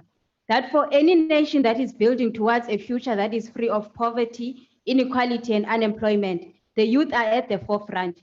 It is the young that is in the forefront of technology innovation, in the forefront of activism, knowledge production, and bridging the gap between the new and the old. Recognize that as a society, we will be in a better position if we educate our young people, create jobs for them than see them being killed, fighting for free education, fighting for jobs, fighting against austerities, and fighting for justice and equality for all the oppressed of the world. Further note that had it not been for the EFF's youthful resilience in this house and its unequivocal trust in the leadership of young people, such that it fielded a number of them to represent young people in this house today, Parliament would have remained a retirement village and youth just voting cows.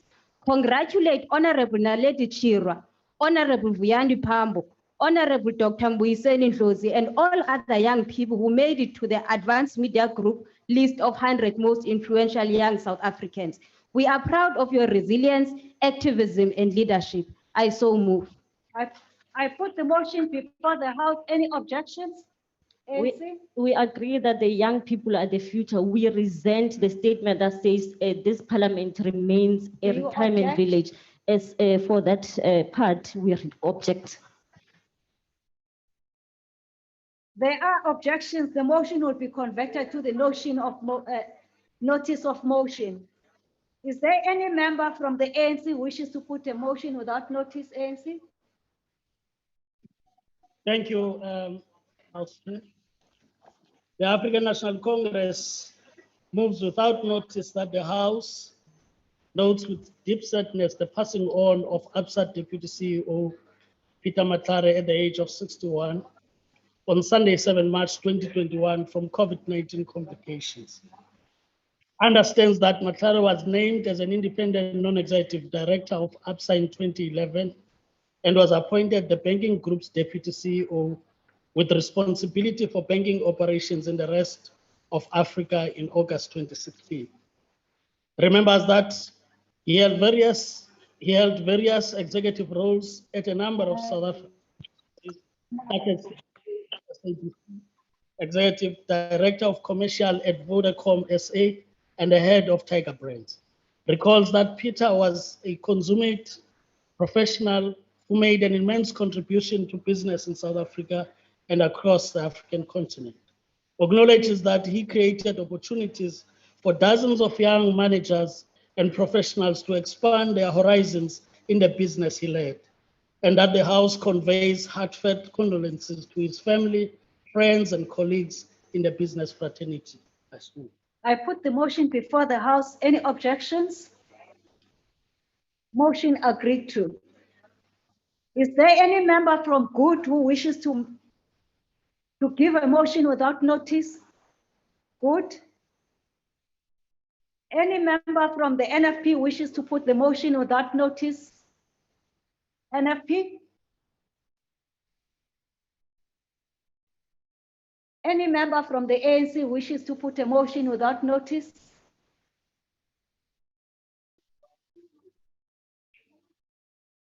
Oh.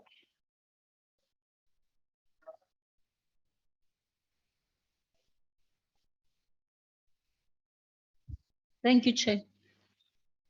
The African National Congress moves without notice that the House welcome the appointment of Advocate Dr. Mashabane as the new Director General of the Department of Justice and Correctional Development on Thursday, the 11th February 2021. Understand that he returns to the department, having started there in 2002 in the Constitutional Development Branch. Recognize that he has over 15 years of experience at senior management level in the public service and holds a Master's of Law in International Human Rights Law from the University of Pretoria. Further recognize that he also served as the Deputy Ambassador to the United Nations in New York between 2011 and 2015. Acknowledge that he was also appointed by the United Nations Secretary General as one of the 25 members of governmental group of experts in cybersecurity and international peace and security. Understand that the department has been without a Director General for over a year. and congratulate Advocate Dr. Mashabane on his new appointment and wishes him well in his new appointment. I thank you. I put the motion before the House. Any objections? The motion agreed to. Is there any member from the AIC wishes to put a motion without notice? AIC? Is there any member from COPE wishes to put a motion without notice? COPE? Any member from the ANC wishes to put a motion without notice?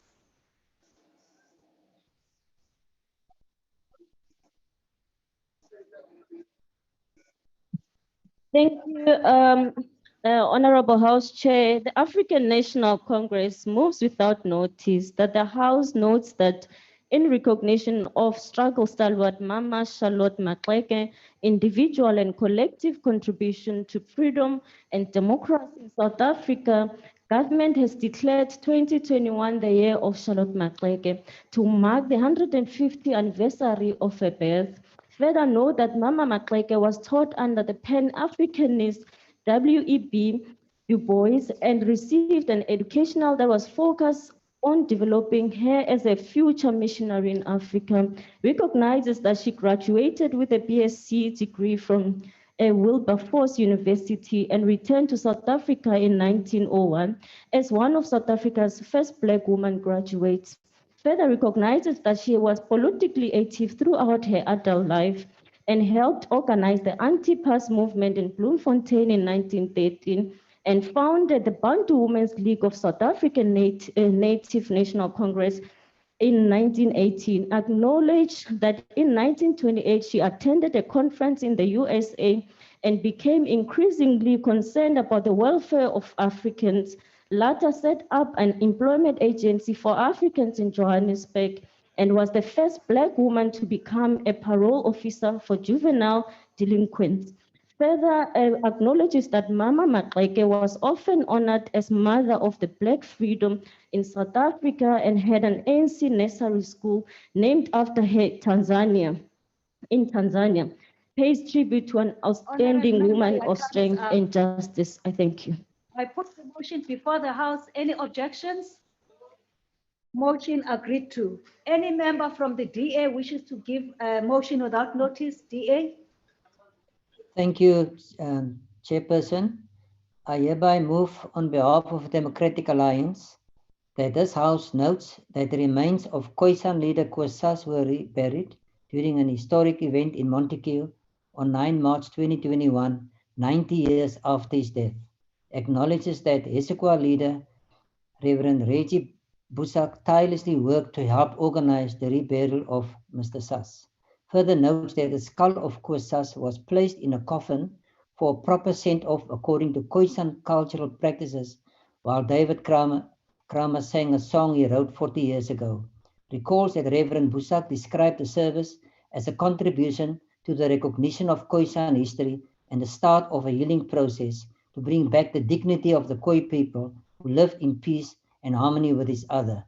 Extend his thanks to Reverend Busak, the Montague Museum, and other role players that contributed to the success of this historic event. I so move. Put the motion before the House. Any objections? Motion agreed to. Does any member from PAC wishes to put a motion without notice? Does any member from Al-Jama wishes to put a motion without notice? Yes, Honorable House Chair. Honorable House Chair, the Al-Jama political party moves without notice that the House recognizes a young daughter of the soil from Lodium near Pretoria, Sumaya Valley. Acknowledges Ms. Sumaya Valley's achievement of being named the world's most influential architect shaping the future. Further acknowledges the honor was bestowed on her by Time Magazine 221, 100 Leaders of the Future. Further recognizes her as the youngest ever architect to be honored with this title. Note she completed her matric at the Swani Muslim School further notes that Counter Space was established by her 5 years ago at the age of 25 with a group of friends to develop a design language that acknowledges and celebrates the African continent. This house sent a message of congratulations to Ms. Valley. I so move, thank you, and this definitely deserves a cheer. I put the motion before the House. Any objections? Motion agreed to. Does any member from the ANC wish to give a motion?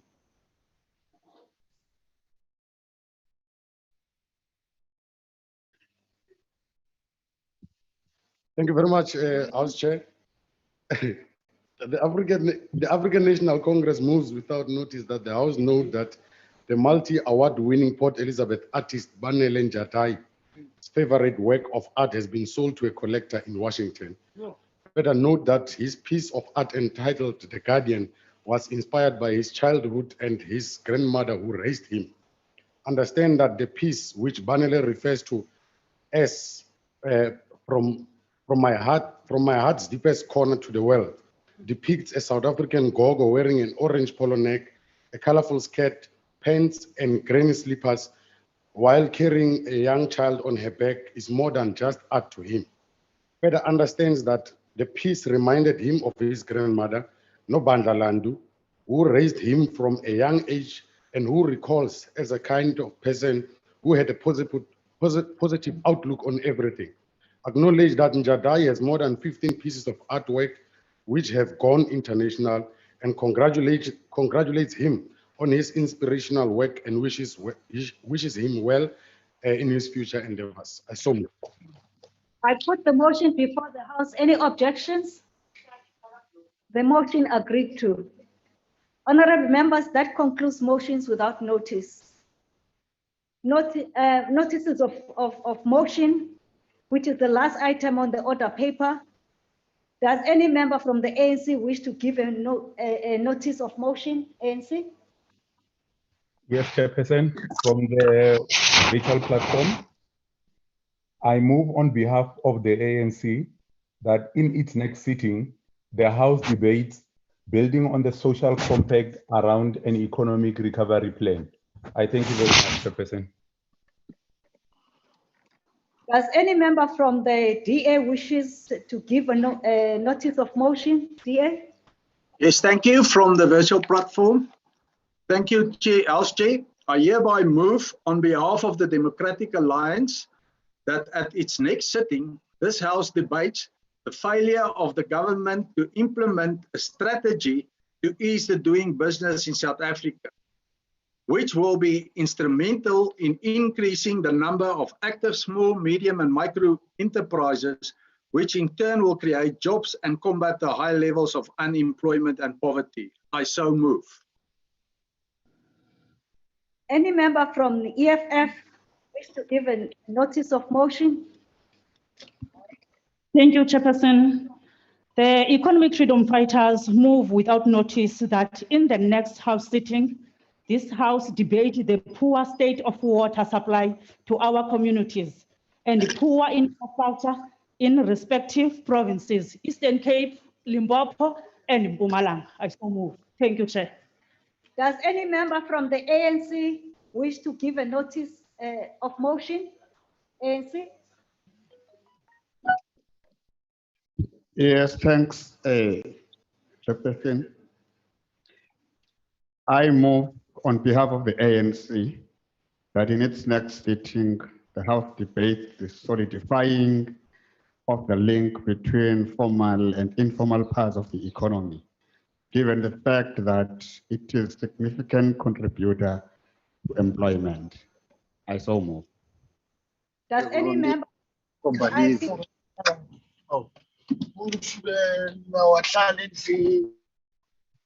Honorable Shalenda?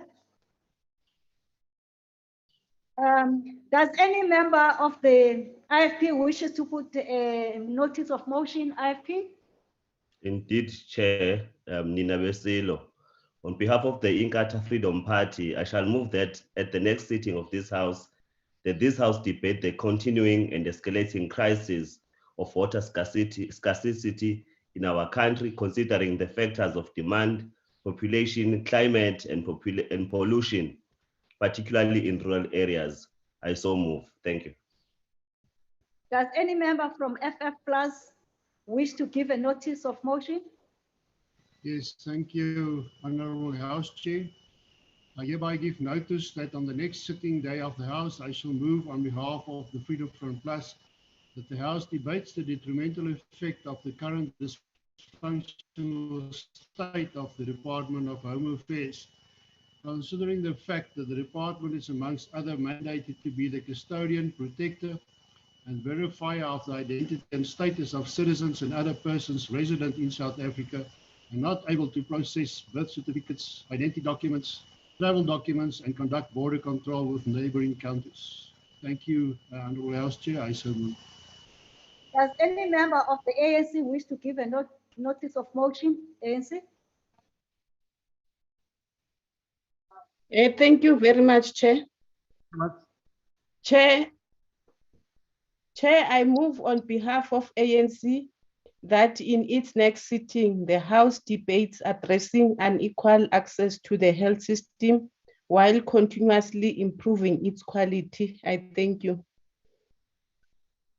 Does any member from SADP wishes to put a notice of motion? Thank you, Chair.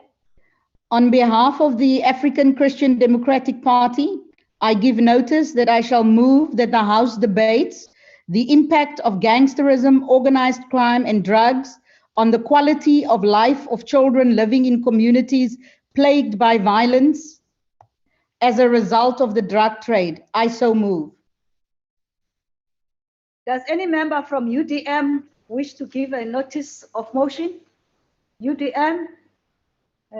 Does any member from ATM wishes to give a notice of motion? Does any member of the DA wishes to put a notice of motion?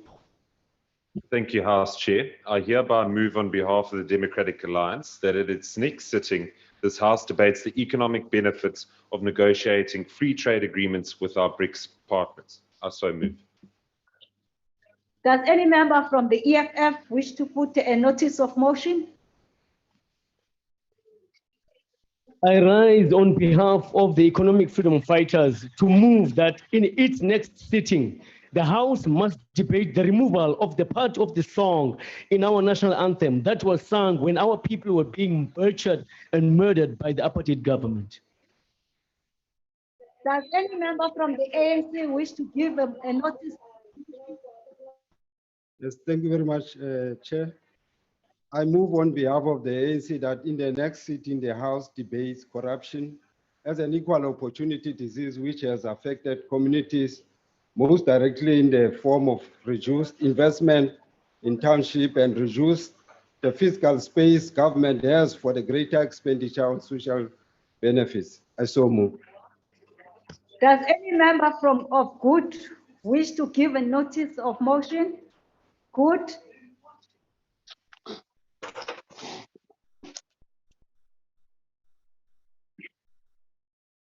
Does any member of NFP wish to give a notice of motion? Thank you, House Chair. Yes, I do. On behalf of the National Freedom Party, I move that at its next sitting, this House deliberates on the challenges learners are facing countrywide as a result of the Department of Education, nationally and provincially, not being able to accommodate them at schools. I so move. Does any member from ANC wish to give a notice of motion? ANC?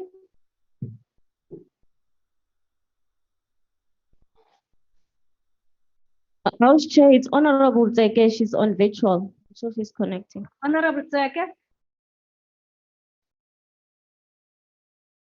All right, I move on behalf of the ANC that in its next sitting, the House debates corruption as an equal opportunity disease which has affected communities most directly in the form of reduced investment in townships and reduced the fiscal space government has for greater expenditure on social media. I'll sit down.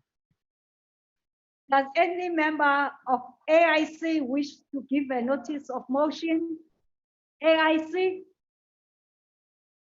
Does any member of COPE wish to give a notice of motion? COPE? Does any member of the ANC that wishes to give notice of motion? ANC? Thank you very much, House Chair. I move on behalf of the ANC that in its next sitting, the House debates addressing the root causes of gender-based violence and femicide and the patriarchal sexist nature of our society. Thank you. Does any member of DA wish to give a notice of motion, DA? On visual platform, yes, Chair. I hereby move on behalf of the Democratic Alliance that at its next sitting, this House debates the low or no volume of red meat being exported from the Republic of South Africa to markets in the European countries. I so move, Chair. Does any Thank you. member of, thank you, Honorable Member. Does any member of PAC wish to give notice of motion? PAC? Does any member of AIC wish to give a notice of motion? AIC? Is there any member of the member of Al Jama wishes to give a notice of motion? Al Jama? Yes, Honorable House Chair.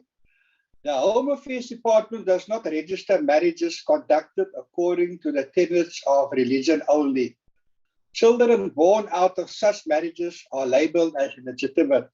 Al Jama political party moves that this House accepts that it is unlawful to call a child illegitimate, and this harms their dignity. The department should recognize the right of children born from a marriage in terms of the tenets of any religion, and ensure children are not referred to as being illegitimate. Thank you, Honorable House Chair. Does any member of the ANC wish to give a notice of motion? ANC? Thank you very much, House Chair. I move on behalf of the ANC that in its next sitting, the House debates the intergenerational trauma manifested in different forms of violence, racial attacks, violent crime, gang wars, gender-based, vandalizing of public and community property, cyberbullying, and hate speech. Thank you very much. Honorable members, that concludes notices of motion and the business of the day. The House is adjourned.